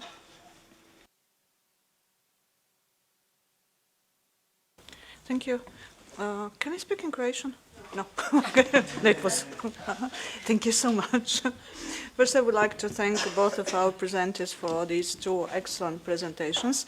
I see that UNI has used our expert Dragan Bagic. Thank you for that, because he is a person that is really familiar with industrial relations and collective bargaining in Croatia. So I think that you got the best possible information. Croatia is one of the countries with low collective bargaining coverage, and most of our collective agreements are at company level, but it is improving, especially lately. Since trade unions, my organization, we started to push the issue of 80% collective bargaining coverage from the moment the directive was published, and we managed to push it in public and to include it in all of our press statements, documents, and everything, especially since we wanted this working group that should prepare this action plan to start as early as possible. What we were faced with was the fact that you have already mentioned that there are no exact data on collective bargaining coverage. So what we did in what the government is doing in Croatia, it is establishing this database of collective agreements, and now all collective agreements will be publicly will be published, and everyone will be able to see all of them, which I think is excellent. Although the Employers Association is normally against it, but I think that finally we will have the exact data, because now we are only talking about 40 to 50%, even though this coverage has changed 3 weeks ago, because a big sector collective agreement has been signed in commerce sector, which is excellent, because we did not have a collective agreement there for the last 20 years. So I believe that this directive and the whole discussions and everything that was happening with the minimum wage directive finally pushed everyone to start behaving differently. I'm not too happy with it, but the changes are definitely visible, even because the Employers Association are now starting to publicly support the changes of public procurement, which is excellent. I just hope that we manage to succeed in that. This was just a short introduction into Croatian case. I just wanted certain clarifications. When you said tax incentives for collective bargaining for employers, if you can clarify that, and also what are your suggestions when you mentioned that when you mentioned the role of EU institutions in safeguarding collective bargaining? What are your suggestions? Sorry, the role of EU institutions in safeguarding collective bargaining. What are your suggestions? What do you think? What can be done? And I was surprised with the last statement that was made that unions gave up on collective bargaining. I'm not sure whether I understood it correctly. If you could just give an example or something. Thank you very much. Thank you, Maria. Javier, please go ahead. Sí. Gracias. Thank you. I asked for the floor for some information about Spain. A question to the rapporteurs about the European level of collective bargaining, which is a rather forgotten subject. It was discussed in the congresses of the ESC, but it's been forgotten a little bit. If you come to Spain and you read the press, it looks as if the country's in a mess. It's always a national issue that our MEPs take to the European Parliament. But Spain has got the best macroeconomic data, though, and it's improving significantly with this government, which has had 6 years of political wrangling in the area of employment and, of course, salaries as well. That was something still pending because salaries are low in Spain. Now, a labour reform has to come not just from the government, but from the employers' organisations as well. They make up a big part. We recovered not everything, but most of what austerity took away from Spain. We had a budget deficit, but the program of the right wing was that. So, if you have bad, or if you destroy the collective bargaining system, and if you reduce salaries, how is that going to contribute to bringing down the national deficit? So we've recovered from that policy, and the rate of collective bargaining was 80%, went down to 60%, and now we're up to 92% coverage by collective bargaining agreements. So those are just some facts and figures. And I won't go into any more detail, but I thought it was important to note. So the question, in the debates that we have, one of the subjects that cropped up in the recent congresses, there were lots of contradictions between what we wanted to promote and those who felt they should be a little bit more reticent as far as European trade union is concerned. So just mentioned a few. European works councils, we could have cross-border associations based on existing structures, or also the European social dialogue, with sectoral framework agreements, which was debated at some length by the trade union movement, and practically no progress was made at the end of the day, certainly not recently. So my question is, and I suspect it is the case, do you have any ideas about how we can promote I mean, the European Confederation is continuing to talk about this, I assume. Is there any way that we can bring European trade unionism forward? Thank you very much, Javier. Berivan, please go ahead.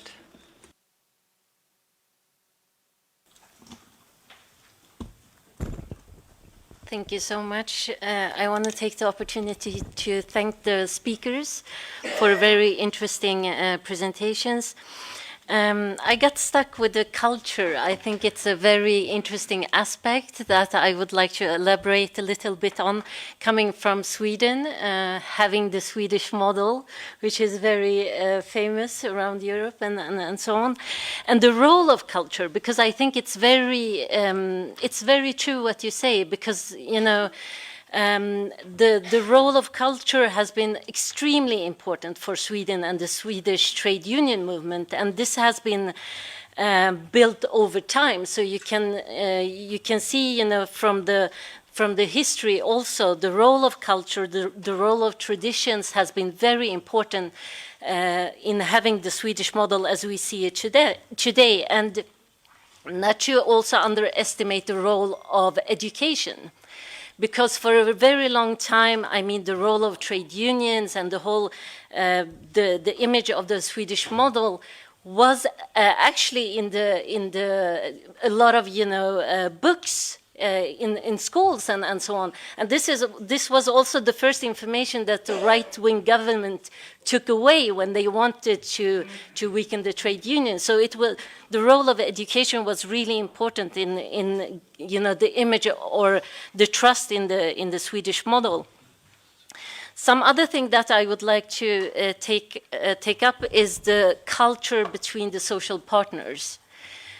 Because in Sweden, I mean, this mutual trust, the equal responsibility, the mutual respect has been really important in building this, you know, relationship that we have between the social partners, and not the least the mutual interest, you know, for both parties, because I think it was mentioned, you know, what are the incentives for the employers?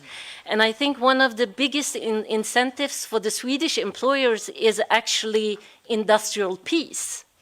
And that has, you know, that has served Sweden very well, you know, when you look at the economic progress and so on, because as long as we have the collective agreements in place, you know, the Swedish workers are not allowed to strike.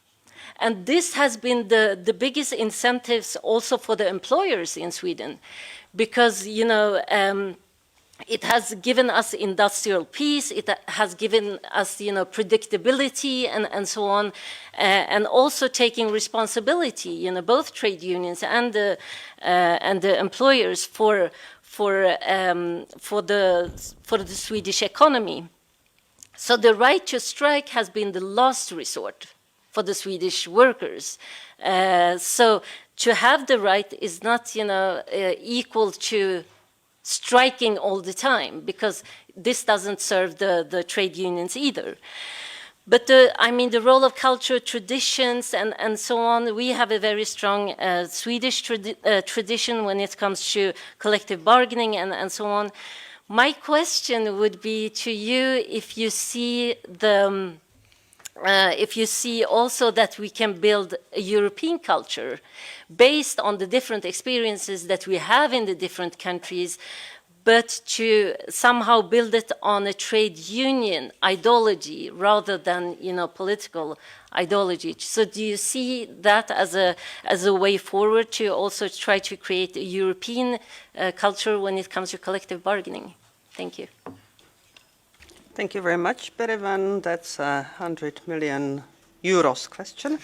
But we get to it, I am sure. Denis, please go ahead. Thank you, Mrs. President. I will take the opportunity to speak in French, like Yai. Je voudrais d'abord féliciter. I'd like to congratulate the presenters of the two reports, which are very interesting. And the first presentation first. These three things remind me of a personal experience 15 odd years ago. I was in the European Works Council of a big aeronautical group, Aeroplus, and there were 4 countries where I saw how their social dialogue worked. We had Germany, very interesting, very well organized, then France, and then much lower down you've got the Spaniards and the British, and I don't even know if you can say the word dialogue as far as the British are concerned. So culturally speaking, extremely different. But also from the point of view of efficiency, they differed. Back then, the French management of the group saw that the German management were taking on a lot of power. That's why in the 5 points that you ran through, it's very important to note those points, because you mentioned the power. So the German management was based on the power that they got from the German trade union movement. I mean, different nationalities were very much in touch, but it meant that the French management also drew power from the French trade unions in the committee to re-establish the power in their decisions so that everything didn't end up going to Germany or to France. So we had a very interesting system where the decisions were shared and balanced, and we found compromises. And in that context, the economic performance of a group such as Airbus is very much linked to this dialogue and this co-management. It's a very unusual economic system because you manufacture planes which need a 15 billion investment and that will only pay off in 30 years or so. And so somebody from finance is not going to have the last word, because if you just look at it from a finance point of view, the accounts at the end of the year will never balance. But how can you ensure that we recognise shared interest so that the management, finance department and the shareholder can understand that there is common benefit in sharing decisions with the world of labour? Thanks a lot. And I've got Zoe on my list. So Zoe, please go ahead. Thank you, Lucy, and also thank you for really organizing this debate today and the study. It's very important to have like a cross-country EU experience on collective bargaining, and here also, you know, what is going on, because you have other studies and they don't really reflect the insights coming from the working people. Coming from Greece, I heard what was mentioned, and of course the situation is as the study establishes. But I will give you some more background to understand how eroding and dismantling an industrial relations system that was once working. It was doing what it wasn't perfect, but it was working. In our old industrial system, we had what we called the National General Collective Agreement, which was negotiated every year between the national social partners, us and employer organizations. And this set the minima across the board, work conditions, terms, and of course the minimum wage. Once this was concluded freely, with negotiations, it automatically got the status of law. It was binding. It was binding, and then, of course, people, sectors, trade unions were free to negotiate above that limit, and it was working. When the Troika came and the crisis, the first thing the creditors asked was to abolish this system in 2012. So ever since, we now have a system where the government decides and each year declares the national minimum wage. There is no consultation. I mean, if you go on the as of April the 1st, 2024, the minimum wage was established like in 830 euros.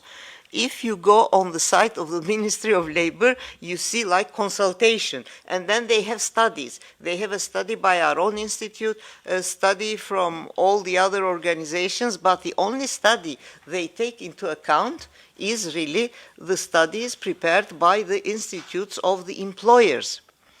And all the social dialogue mechanisms and structures which on paper are in place, they are not really working. I mean, the labor minister received us, heard our views, and they said, no, we're going to continue like that. What happens without, of course, by losing the right to freely negotiate, everybody was trapped in the minimum wage decided by the government because they also did away with the extendability and the favorability principle. Like, I mean, what is more favorable extends and is practicable to everyone.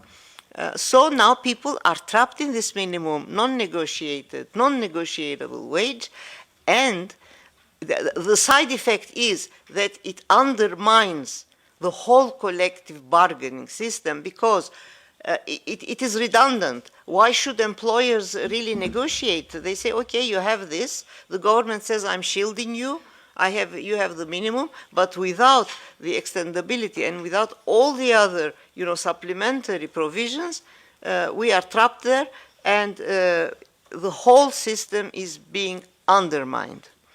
So this is what happened, and we tried. We just organized a general strike, and our first and foremost demand is the restitution of the old system, and we have gone to the ILO, and we won't, give up. We will keep fighting. So this is like a cautionary tale, and I'm very much afraid. We're afraid that Greece has been set as an example, as a cautionary tale for all other countries, because the trends are not really favorable across Europe. So thank you once more for this very stimulating discussion, and I wish the best for everyone who is trying to improve collective bargaining. Also, the government has not really transposed yet the directive. Thank you, Zoe. I've got Piroshka now on my list and Florian. Is there still anyone else who would like to contribute to this part of our agenda? Which means I'm closing the speakers list by now, and Piroshka, you've got the floor. Thank you very much, Lucy. First of all, I really would like to thank you for this meeting, for this presentation. It's very timely in Hungary as well, and that's why I asked for the floor, because now we are going to work on a very, very big project on capacity building. And I think for countries like Hungary, for example, and that's why I really would like to thank the colleague who raised the importance of culture, is of utmost importance to make this capacity building. Why? Because as you might know, so for the post-communist countries, the trade union itself, it's something very negative. But why? Because it's linked to the previous communism regime, etc., etc. And it's a huge challenge for us to invite people. So indeed, unionization is so we talk about 11%. You know, so and this is for Hungary. So it's sorry. Sorry. Okay, no, I thought it was something wrong with I'm doing. Okay, so anyway, we actually try to invite people, youth, and we think about a renewal of trade union movement. So actually this is something new, and we cannot not take into the consideration the professional aspects of the thing. So we are not speaking only and exclusively on trade union movement, you know, and strikes, etc. But for example, we just realized that if we go to schools, for example, just to invite youth, and we try to focus on specificities. So, for example, I am active, for example, in agriculture in Hungary, and I'm dealing with labor law within the agricultural sector. And what we did, for example, we just edited a book on labor rights issues for students in the university, you know. So students who are waiting for something in their life, you know, they don't even know how to make a contract, I mean. And then they ask, but sorry, how can we join you, for example? Okay, so that's the trade union. Ah, really? So we haven't heard about that. Okay, so and we were thinking about to change, you know, the definition of trade union, not historical meaning, obviously, because the history remains. But anyway, to find, you know, a new name instead of using trade union. So I know that this is something, because anyway, it's about, you know, a very negative association when we talk about that. I hope it won't be the case, but anyway. And another very important question, and why I am talking about this capacity building project, because actually this is somehow how to finance, you know, that work, that voluntary work, which is somehow, you know, is to be taken into consideration in my country, for example, because at professional level, there are a lot of people who are working with a contract. But anyway, so there are a lot of, or in other cases, there are a lot of people who make trade unionism as a voluntary work, I mean. So with this capacity project, we have already a lot of people who are interested in doing something which is related to trade union work. So use a new approach, so a generational renewal in trade union movement is essential, but we can invite youth only with some specific, I don't know, approach, you know. So that's why I mentioned agriculture, for example, when we have very good achievements in this regard. So, yes, thank you very much. This is what I wanted to say. Thank you very much, Piroshka. Florian, please go ahead. I feel sorry for you, so don't talk too much. And, you know, my voice is control better. your voice, because we today. would still like you to keep you talking at some point, you know. Actually, go ahead. I didn't want to intervene, but I heard Zoe, and it's like a deja vu also for me, because Troika came in 2011 and abolished the national collective contract. It was for them, in that part of the world, it was like a geopolitical approach. So I think that we are fighting also to have a national collective contract right now, but it's difficult. But in order to contribute to this discussion, because I heard also Piroshka, and we are going also in schools and in universities for over 10 years in which we are explaining what is a collective contract, why it is important to have a labor contract, what are the responsibilities at the individual level and things like that. Still, the numbers are not increasing, at least in our case. But I like to add into discussion two issues. What should be done, what we should do in an economy in which we are not innovating enough in order to protect the workers' right. I will give you a concrete example because you have mentioned several times in Romania. In Romania, the vision of the leaders, actually they are social democrats, in order to survive from the economical point of view, they are saying that we need to be a sort of hub of manufacturing in Europe. In this approach, and it was the same like in Ireland a couple of years ago, the pressure on the collective contract and on the workers' rights is huge. Actually, any government is not necessarily willing to discuss with the trade unions because it is against their vision about the future of the economical model. So, how do you see the relation between the economical model and the collective contract? Because there are huge differences in the EU. Then, how do you see? This is important because I have this in my mind, and I don't know how to deal with it. How do you see the future of a national collective contract in a context in which climate change is providing an asymmetrical impact from the sectorial point of view? Is the national collective contract an instrument which has a future in the EU, taking into account the climate change? Thank you so much. Thank you very much, Florian. And the very last speaker for a minute, Ivan, you've got the floor. Thank you, Lucy. I will not speak about the situation in my country. I'm from Bulgaria, and I have a lot of experience. I was the member of the board of the Dublin Foundation. I've been many times in Ireland, maybe more than 10 years ago, which in my country show how good is the model in Ireland.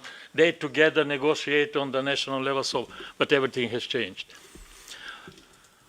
I thank you for this research documents. For me, it's difficult to compare the countries with maybe some of them like Denmark, more than 100 years tradition. Because we are so-called new democracies, we're starting to build again the capitalism in our countries. In my country, even though the wildest maybe type of the capitalism, we started again.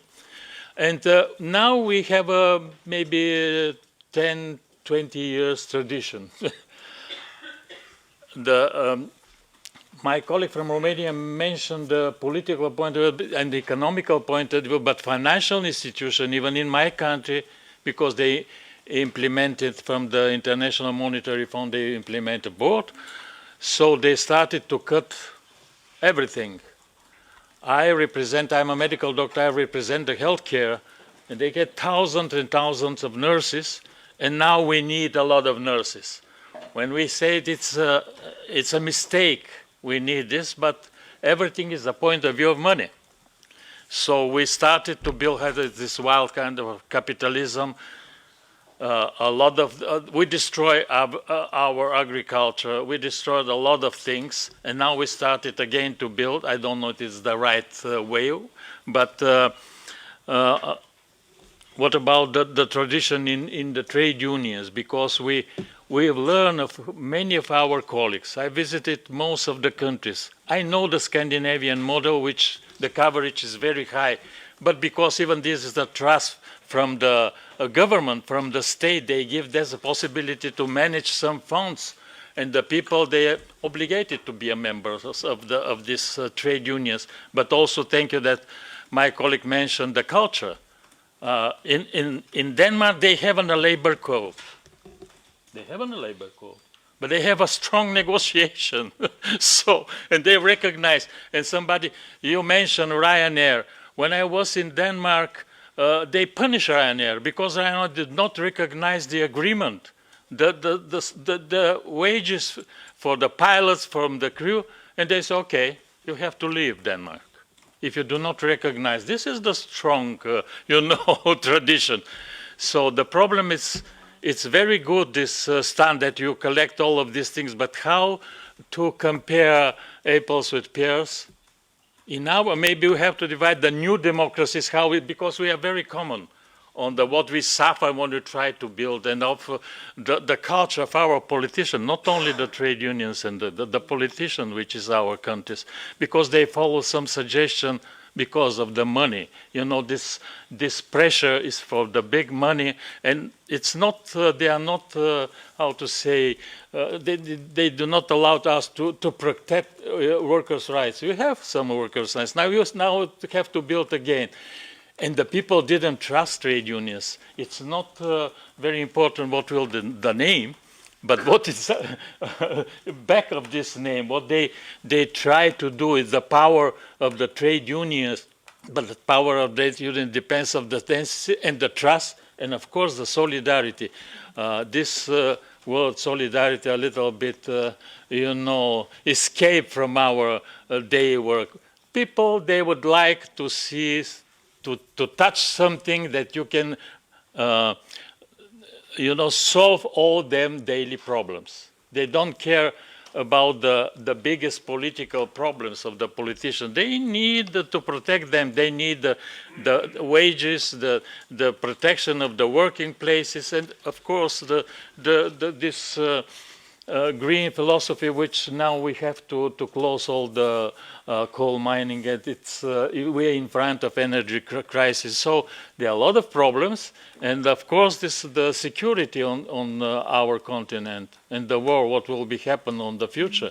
It's not only the daily problems, but also this international and the European problems, and the power of the maybe new elected European Commission, because some of the people which are vote, they expected that some of the problems will be solved with this new, which I'm not agree with this, but okay, thanks a lot. But can you, when you collect this information, don't compare this part of the eastern part of the world, new democracy, with the western part, where these traditions are from 100 years, and they have a tradition. Of course, we need to know them. You know them, but it's, how to say, it's depend of the culture also of our governments and politicians, and of course the power and the density of trade union movement. And we need education every day. To educate it, it was a very good diagram that you have to be educated if you are a negotiator. Not culturally, but you have to have a big knowledge, because in front, my colleague from Spain is, if you are in front in the employers, you have to know how to discuss, not only, but to have enough information, because the employers sometimes they pay for this information, they pay for the people who have this knowledge, the lawyers, and they in front, the trade unions, they have to negotiate. If we have not a good understanding in language, we cannot binding this agreement. And we know that the Commission say it's 80% we have to have a coverage. We are not on the bottom, but also we try to increase, but it depends also because somebody mentioned the representatives. Most of the employers, even the medium size and the micro employers, they are not represented from the employers' organization.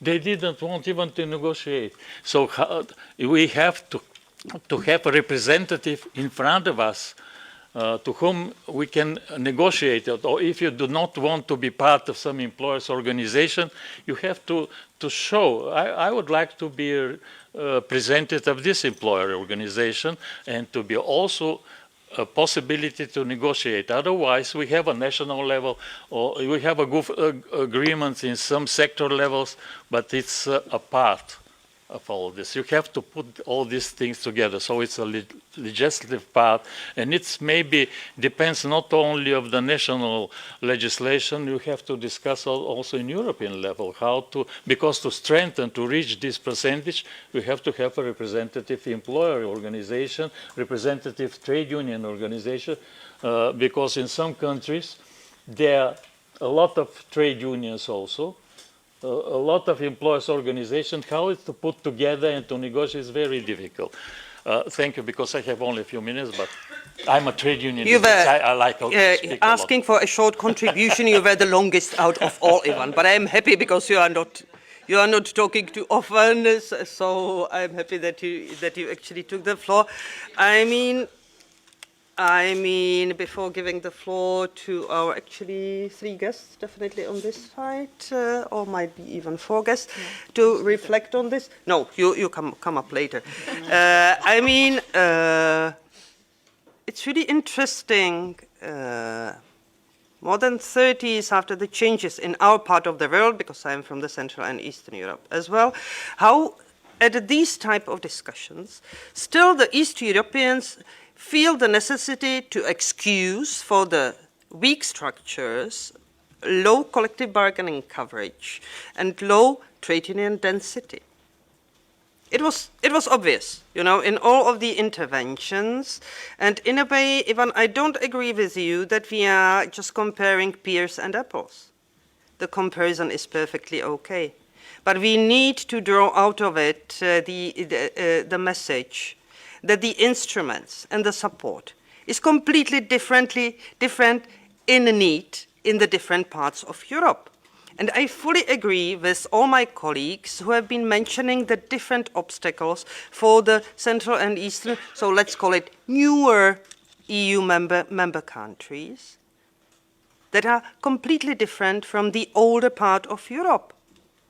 And let's not forget that our hopes with the enlargement that came for majority of us in 2004, although not outspoken, has been also that the culture of industrial relations and the culture of social dialogue and collective bargaining would come with all the changes. Therefore, we are trying to be that much vocal for the future enlargement, this not to be forgotten. Because I agree with all of you, the structures have been demolished. They have been, starting on the green field. Plus, what we hoped for to get from the more civilized countries, that I am exaggerating and you are used to it, would be a decency, respect to the each and every partner within the social dialogue and collective bargaining, and really a kind of honest and sincere approach to get the results. And we all know that we are having West European companies behaving in a way in their mother country, having decent social dialogue and good results of collective bargaining, and then in other parts of Europe, they don't respect whichever legislation, tradition, and so on and so on. So if I've got a West European multinational having a plan in my country and we have to be on strike, just that the employees in a part of the company being profitable to get the statutory minimum wage, there is something wrong. And there's a kind of also homework for us. So, I was happy that Berivan managed the question if we are able to develop a European culture of trade unions. But this means a real and genuine solidarity. And it means we should be working together. And it could potentially, and I guess we need to open the debate, if our structures, our trade union structures, based on a national company, regional, but national still very much, are not just outdated. If the companies operate globally within few seconds, are we able to respond to it? I am not that sure. There are details like, of course, you need to do tango. So if you've got employers' organizations, they just declare, we are employers' organizations, but we don't have the mandate to negotiate and to conclude collective agreements. And Stan, because we did have these discussions before, my question then is, should these be part of European social partners organizations, recognized as social partners? I don't think so, because there are some obligations also, coming out of it. But I mean, I stop myself here. I could be very, very, emotional about this. Jan Stan, you've got the floor. Definitely, Ethel, you can then comment. If we manage 5-6 minutes each for the two of you, and then a short, brief, response from your side, that would be brilliant, because we are still having another presentation. Go ahead, guys. Thank you. All right, Lucy, thank you very much. So I have 1 hour to comment on all the questions. Well, many interventions, and I think, as I said, I could probably talk for 1 hour, which I'm not going to do. But I'm going to pick up some points, and I think one of the things was quite a number of you have discussed the issue of culture, right? And as you might see, I am a massive nerd. So what I do in my free time is I look at old surveys and I look at them, and on a certain moment I came across a European value survey of the 1990s where they asked, how should a company be governed? And they gave the answers were by the shareholders, or by the shareholders and the employees, or by the state, or by the workers themselves. And what you could see in the 1990s is that less than half, so it was roughly 40% of the people said it should be by the shareholders, 43% or something like that said it should be by the shareholders and the employees, and then you had a couple who said by the state, and you had a couple who said by the employees themselves. So what I want to say is that currently these questions are not being asked in surveys anymore, and I'm teaching at the university. I can guarantee you that not 40% of my class thinks that companies could or should be governed by management and employees together. This kind of thing has disappeared from our culture. And that is, I think, why I want to stress the aspect of culture so much, is that our social dialogue system, our system of industrial relations, is based on the idea we make society. We, as employers and employees, make society, our companies, and we co-govern it. But this kind of idea have everything, but has disappeared quite a bit. I just wanted to mention that. Second thing, on the employers and the issue of showing that they have value in collective bargaining, I think I agree with that. But at the same time, I really think that the obstruction of the employers is not because they don't see the benefit. It's because they don't want to release control. The issue is ideological and control related, rather than productivity, performance, all this kind of stuff. We're not going to convince them with a nice graph. I mean, the best example was Amazon. Amazon, always a good company if you want horrible examples, is they had in France their most productive employee of 2020, I think it was, or 20 and 21. They fired the most productive employee who got an award and all this kind of stuff the year after because he put on a social media kind of thing, putting into question an HR decision. It shows that Amazon, it's not about improving efficiency because they just fired their most productive employee. It's about keeping control. And I don't think we cannot be naive in this. We cannot be naive that with a nice presentation we'll get them to the negotiation table. Third thing, public procurement. A couple of people have mentioned it. I would just invite you that the time is going to be now for public procurement in Europe. The new von der Leyen Commission is going to reopen the directive on public procurement. There will be a consultation. Every day we're expecting the opening of the consultation, but it will be an uphill battle because we want collective bargaining into the public procurement directive so that public procurement supports collective bargaining. It's very complicated. It's going to be a massive uphill battle, and we see it being cut at every moment. So I really, really strongly invite you when the consultation comes to give the examples, give your arguments to the European institutions. Bringing me to the European institutions and the role of the European institutions in the minimum wage directive. The news that we've got from the European Commission, they're asking how are you going to make sure that the national action plans on collective bargaining are efficient, and etc. etc. They said, well, we're counting on peer pressure in the council. Which means that the Germans or something or whatever, the Hungarians are going to say to the Polish, oh, that national action plan was not very good, huh? Okay, so obviously we cannot count on that. So we as Uni Europa are pushing the European Union to make sure that there's some clear monitoring there, and that they look at the national action plans, they see if they are according to the directive. But also there we might have an uphill battle. However, but I do want to stress something very positive. I mean, the minimum wage directive, the fact that we have the minimum wage directive, the fact that there is this stuff about collective bargaining is massively positive. The example we got from Greece and the example we got from Romania, at the least, the experts agree that this kind of stuff is not possible anymore, that the European Union will not be able to take a role in kind of troika situations to destroy collective bargaining, because collective bargaining, they are officially now in favor of it. So that's one. And second, the fact that we're having this discussion right here, right now, the fact that all those civil servants are at least thinking about how to improve collective bargaining, in my experience, is unique. I've been working on collective bargaining in Europe for the last, let's say, 15 years or something like that. I've never seen this. Well, all the debates were about how it's being destroyed, decentralized, how it's going negative, and now finally there's actually a positive step.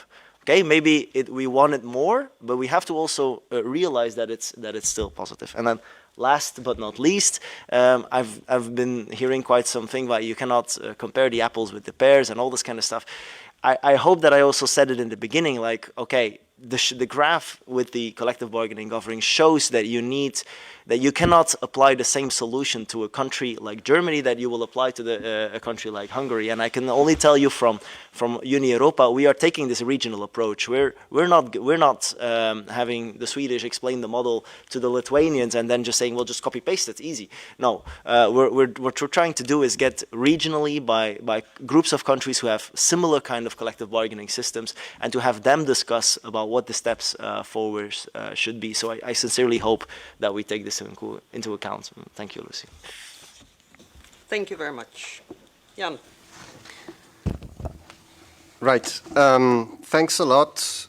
Let me just briefly, there's been a lot of comments and a lot of questions. Let me just address three main issues that I think have been repeated a few times.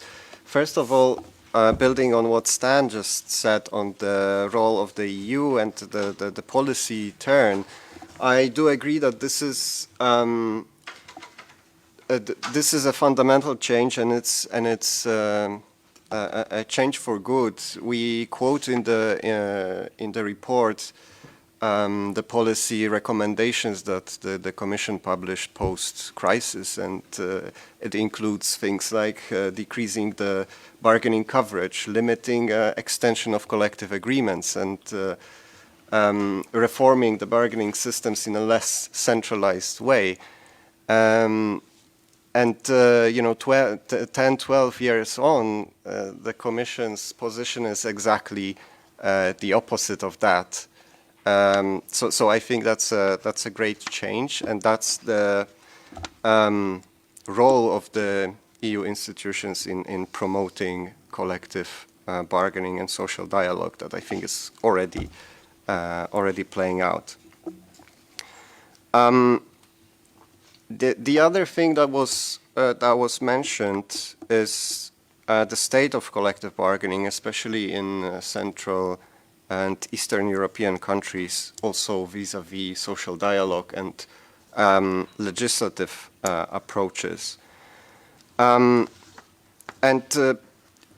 we have to realize that collective bargaining is just not the main way to regulate terms and conditions of employment in some of the newer EU member states, including Lithuania, as it was said, and a few more.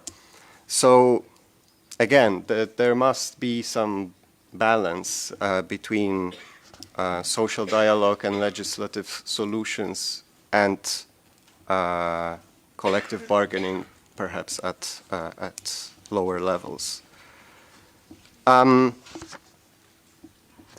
that's also why we need better monitoring of these things, so that we can kind of compare also the quality of the provisions as well, rather than just the mode of implementing changes.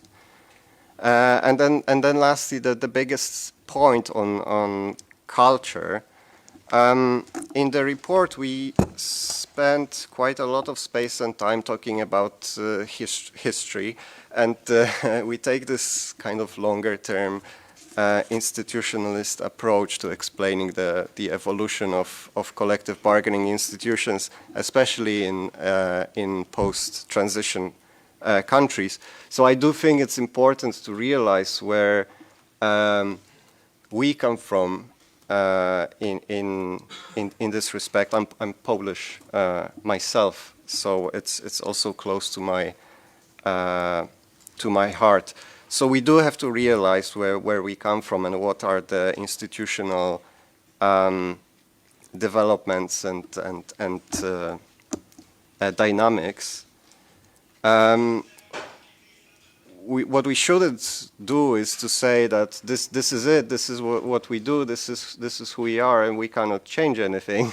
But we do have to be mindful of the past and of both the culture, but also the formal institutions that formed after the transition. So one of the takeaways from our analysis is that history matters in some way, unfortunately, if we like it or not. I'll stop here so we don't take too much time of the next speaker. Thank you. Thank you very much, Jan. Ethel, would you like to have some reflection, short one, for this moment? Well, I had a very generous allocation of time earlier in the morning, so yes. I'm just going to make one point, and that I just want to come back to a point that Jan made about that the employer social partners need to feel that there is an incentive for them in engaging in collective bargaining, and to say that surely, you know, incentivize, or surely that public procurement, which accounts for such a large percentage of GDP in most member states, surely that is a really useful tool for incentivising employers to engage in collective bargaining. And surely employers who, and you know, this is the stated position of the European Union now, that to promote collective bargaining. So surely employers who do not engage in collective bargaining or do not apply the pay and conditions of the national agreement or the national sectoral agreement, it will differ in different countries, but there has to be a penalty. Where there's an incentive, there has to be a penalty for those employers who don't engage in collective bargaining, and they should not get access to public funds if they're not, you know, promoting collective bargaining in their own labour practices. Thank you. Thank you very much. No, I'm not going to develop on that anymore, although I would love to. João, yes. The floor is yours. I mean, we dealt quite a lot for the moment with the different specificities and details, you know, and trends and conditions in our concrete trade unions from the European perspective, you know. I get we got a lot of tips and tricks and so on, but of the same importance is what is around us. So I'm happy that you're going to be presenting us the study about the unions in our neighborhood as an ETF policy officer. How much time did you get from us? 15 minutes? I'll try to go to the point. Lovely. Thank Welcome. you. And we send you, do we have the... Yep. Yes. Thank you very much. Go ahead. How does it work? There. Okay.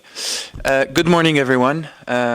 It is a true honor to be here. I will try to keep the presentation short and lively. I have a lot of slides for you to keep up with, so please do. But I will be short in each of them.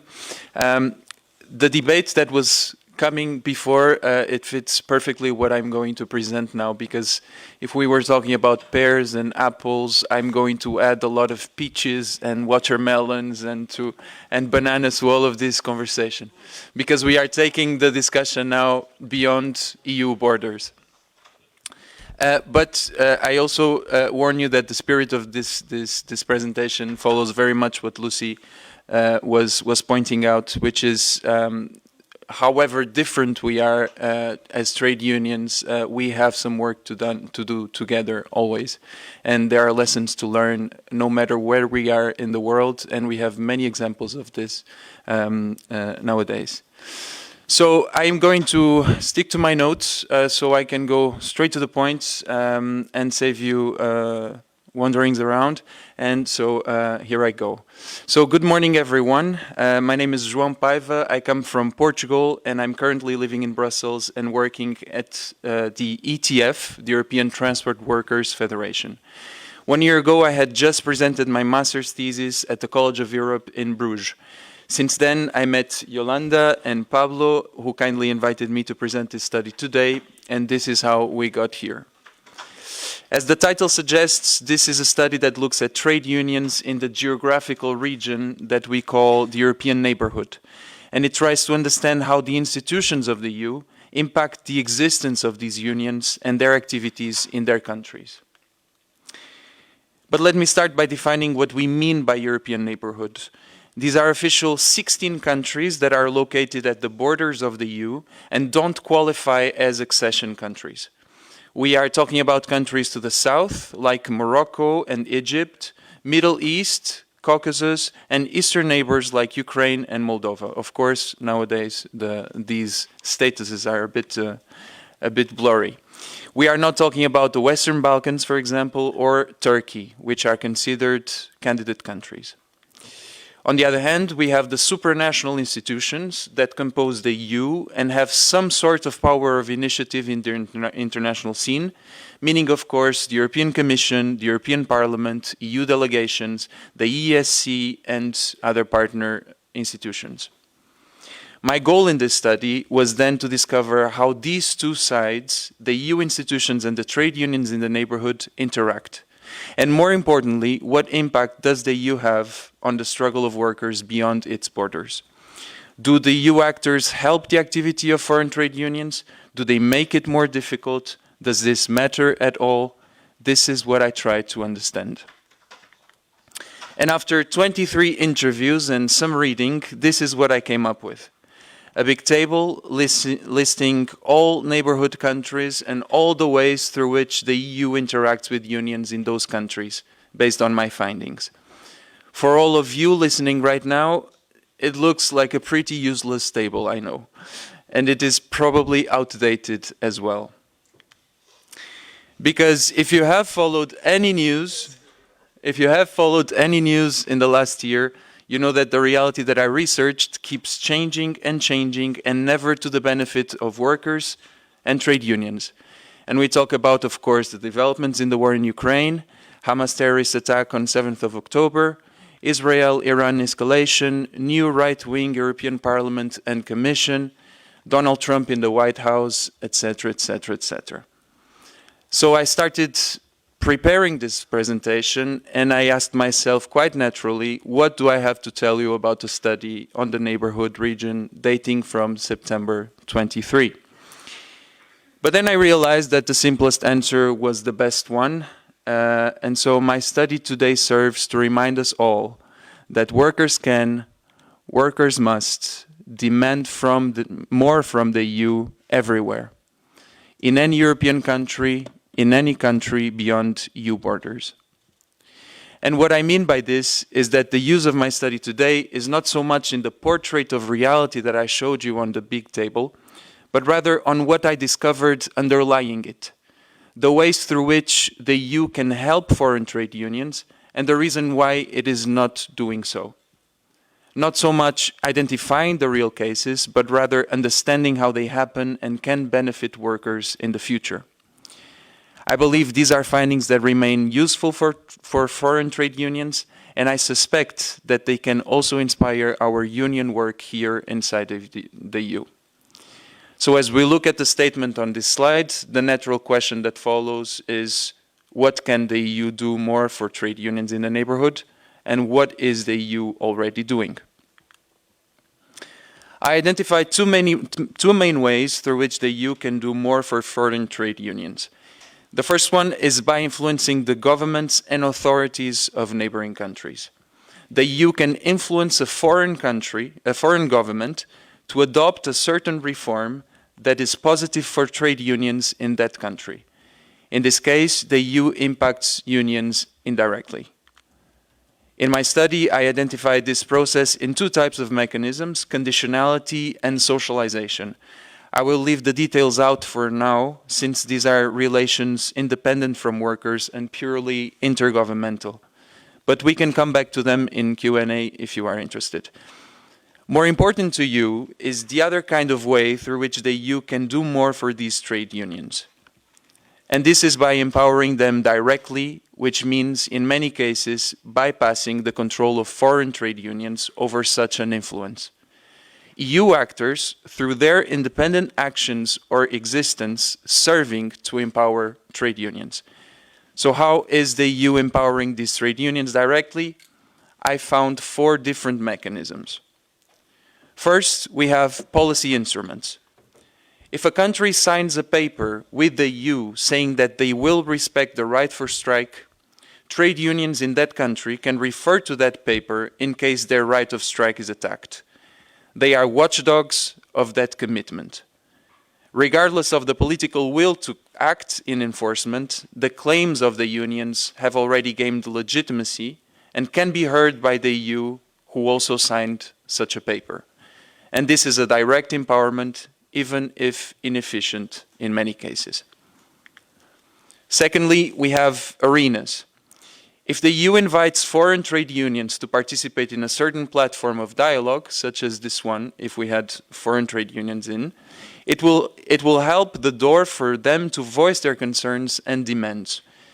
For unions in countries where the media and the freedom of expression are curtailed, this simple opening of the door can mean direct empowerment. The domestic advisory groups established under free trade agreements, for example, are one of the best cases regarding the European neighbourhood.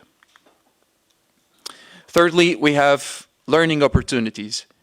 The EU provides such a mechanism when it brings foreign unions into a platform or a program where they can do capacity building. Arenas can serve as learning opportunities as well, especially when you sit European trade unions with foreign trade unions at the same table. EU-funded projects like SOLID and SOLIFAM also fit here. And lastly, we have points of reference. This is when the EU leads by example, and foreign trade unions can take that example to fuel their claims in their countries. The fact that the European Commission hosts a German union representative to discuss a certain topic in the pipeline can be used by a foreign trade union to strengthen the demand of engaging with its own government in the same way. And I think this can be this can be the useful information that I have for you today, especially when we think about our union strategies inside and outside of the EU. Maybe one day this outline of concepts, which are abstract concepts, will make us see an option when we are considering the ones that we have. But we should not forget reality, of course, and what I discovered through my research, no matter how many mechanisms I was able to identify, is that the current situation of trade unions in the neighborhood is overall bad, and they recognize little to no impact from the EU. And this leads me to the second question I want to ask today. Why doesn't the EU do more for these trade unions? Here too, I found 2 main lines of arguments. First, the EU is, in many cases, simply incapable of doing more. Whether it is because it lacks financial resources, human resources, knowledge, or organization, EU actors, in many cases, could not do more for trade unions in the neighborhood even if they wanted. And many do. Therefore, tackling such incapacities on the EU side must be a target of our demands. We should demand more resources for DG NEAR, DG EMPL, EESC, and EU delegations, which are bodies that are severely depleted. We should demand that all these bodies and officials have better expertise in labor issues. We should demand that local EU officials have a better understanding of the trade union landscape in the countries, and that they act upon it with better planning, implementation, and reporting. We should demand that the EU approaches civil societies in the neighborhood with concrete expectations, identifying concrete goals like raising working standards within a sector. And with all this being said, there is actually one way through which the EU can start tackling every single of these problems: trusting its partners. Its natural partners on labor issues like us. And I talk about the ETUC, the ITUC, European federations like the ETF, national federations, and international organizations such as the ILO. These partners can provide many of the needed resources, the expertise, the knowledge of the ground, and the implementation capacity that is lacking the EU. But beyond the EU's incapacity of doing more for trade unions, even if it wanted, I had said that there is a second major reason why the EU doesn't do more. And this is because, in many cases, the EU simply doesn't want to do more. It doesn't want to do more because many EU actors don't realize the importance and the potential of trade unions in these foreign countries. Many of EU actors with an impact in the neighborhood see trade unions as threatening, insignificant, or simply as things of the past. And this is also where we should focus our demands. We should demand that the EU doesn't only interact with the usual NGOs on the ground, seeking dialogue with unions as well. We should demand the end of the neoliberal understanding of developing aid, putting the labor rights at the core of international partnerships. We should demand the treatment of labor rights as fundamental rights. We should make clear that union building is a direct form of democracy building and demand more of these efforts. We should pressure politicians to put labor on the international agenda, and we should demand more concrete initiatives and programs directly, specifically at unions. And once again, there is a first step that the EU could take to start pushing in all of these directions: trusting its partners. As I said at the beginning of my presentation, I am now living in Brussels and working at the ETF, the European Transport Workers Federation. We represent European workers of all sectors of transportation, including rail, road, maritime, aviation, and any other you can think of. Most of my work is representing aviation workers. Here you can see a friendly picture of my first day.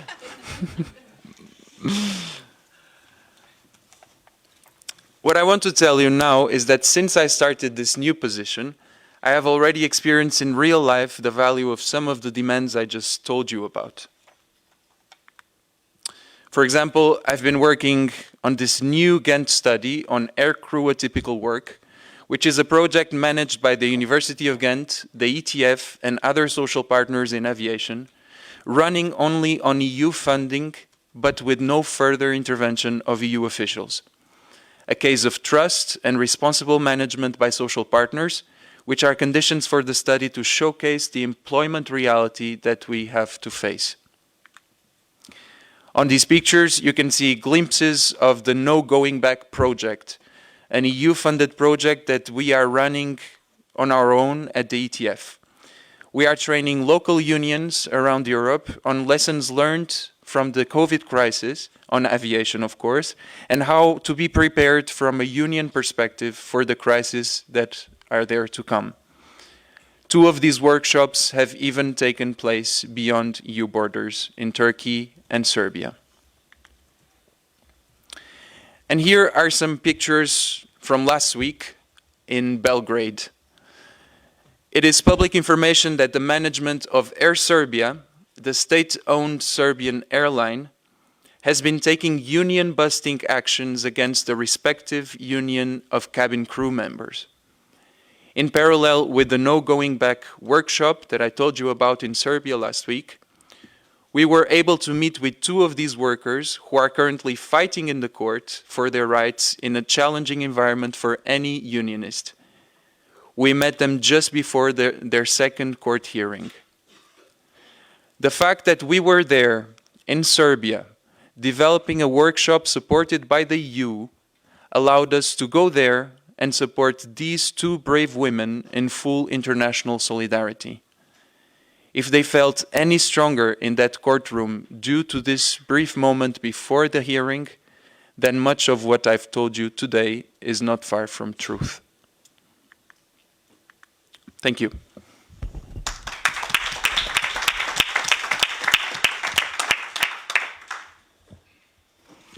Thank you very much. You've managed extremely well, although, you know, after the whole morning and the debates and so on. I mean, this is a very important element of our work as well. And in a way, the previous debate just proved that things are far from ideal within the EU. We should also keep this wider perspective because, in a way, what's going on there and where the weaknesses are is impacting immediately us. And unfortunately, the positive influence going the other way around. It's not always that straightforward. I mean, your view, your presentation, your evaluation and recommendations very much goes in the line of our enlargement candidate members project here in the House, where of course we are focusing on the accession countries, where the process is well in the pipeline. But after the evaluation, we should be able also to find ways and learned lessons also for the other countries in the neighborhood. But I'm not going to develop on that anymore, just asking you any reflection after this last presentation of the day, which is in a way completing. I have found a lot of similarities with our situations. I can see Christina, hands up, now or never. Okay, Christina, please go ahead.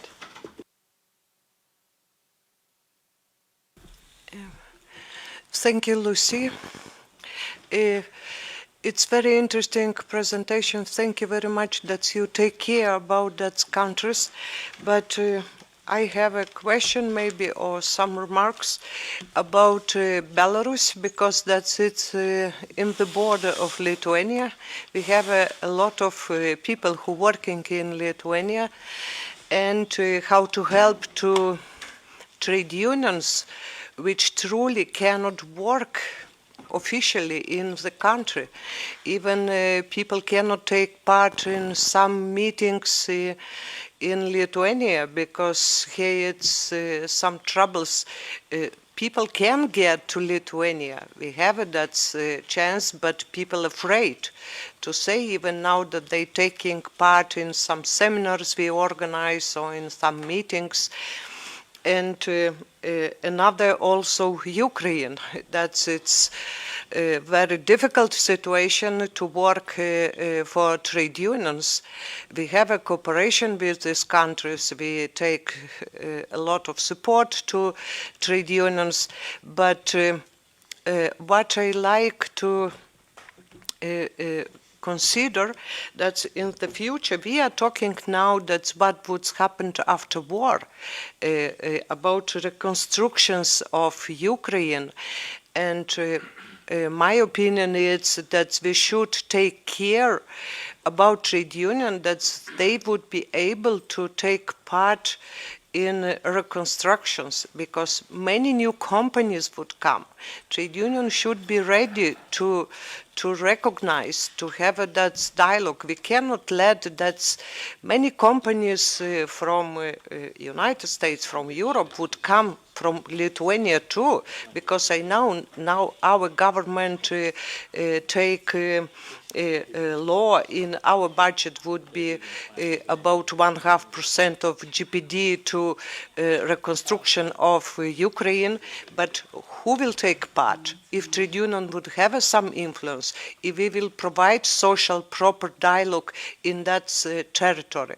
That's my opinion or remark, that we need to be ready to help to that unions, and that unions should take active part. And I think that without support of European structures, of European branches, trade union, we would be not able to help to them. Thank you very much, Christina. Joao, would you like to reflect on this? Yes. Yeah, of course, two of the most challenging realities beyond EU borders right now, Belarus and Ukraine. What I have to say regarding Belarus is that it is basically impossible to study the trade union landscape there right now. It was easier in the past, but right now channels are completely closed. And what I have to contribute on this kind of country, if I may, is that part of my study analyzed how we can surpass, in a certain way, a foreign government that is blocking channels. And in the case of Belarus, we had actually an example of this happening with, I believe 2 years ago, some trade union exiled leaders coming to the European Parliament for a public session organized by an MEP from EPP, I believe, who gave the platform to these unionists. And I'm afraid that right now, on this topic, we don't have much more to do from Brussels. Of course, if you manage border situations where these workers are involved, this is a different topic. But from Brussels and from an EU perspective, I don't know really where to go else from here. Ukraine, of course, reconstruction. This was a point that I also got in many of my interviews.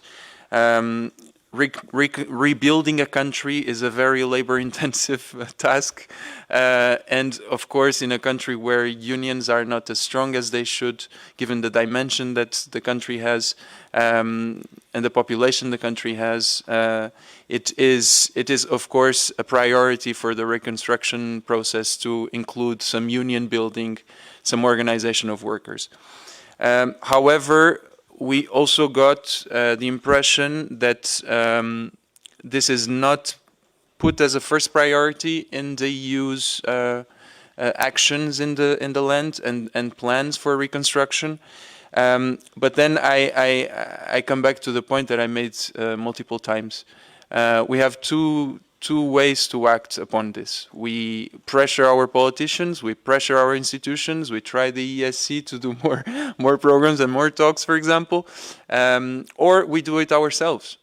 And this is also something that we can do and that we see examples happening. If you see that your union, your federation has an interest and the resources to do some capacity building in Ukraine, to do some exploratory conversations, to engage in dialogue, to use international partners like the ILO, then we should take that step on our own and hope that the Commission and European institutions follow our lead. This is the approach that the study took, and this is the findings that I have to give you on this. Thank you very much. I mean, we are coming to the end of our today's session. It has been very full, very, I mean, full of information, full of different positions. But I mean, it's clear that collective bargaining stays as our core business. Not only that collective bargaining brings clear, tangible outputs we could be proud of and we can show to our members as clear achievements, but as it is in our heart and happily, and it has been mentioned by some here,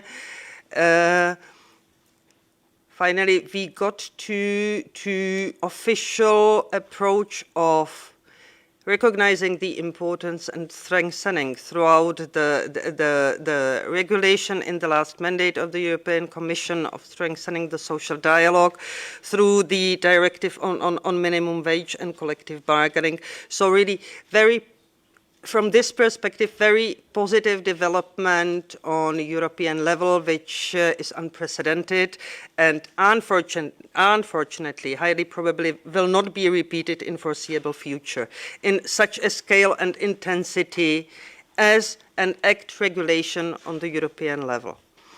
Which means we should be able and we should be concentrating on fully using this opportunity we got through the different initiatives on the European level. We should be really good in monitoring the implementation of the directive. We should be asking the monitoring to be going on. We should be debating and asking sanctioning if it is not implemented properly or if it is not properly functioning in the different national contexts.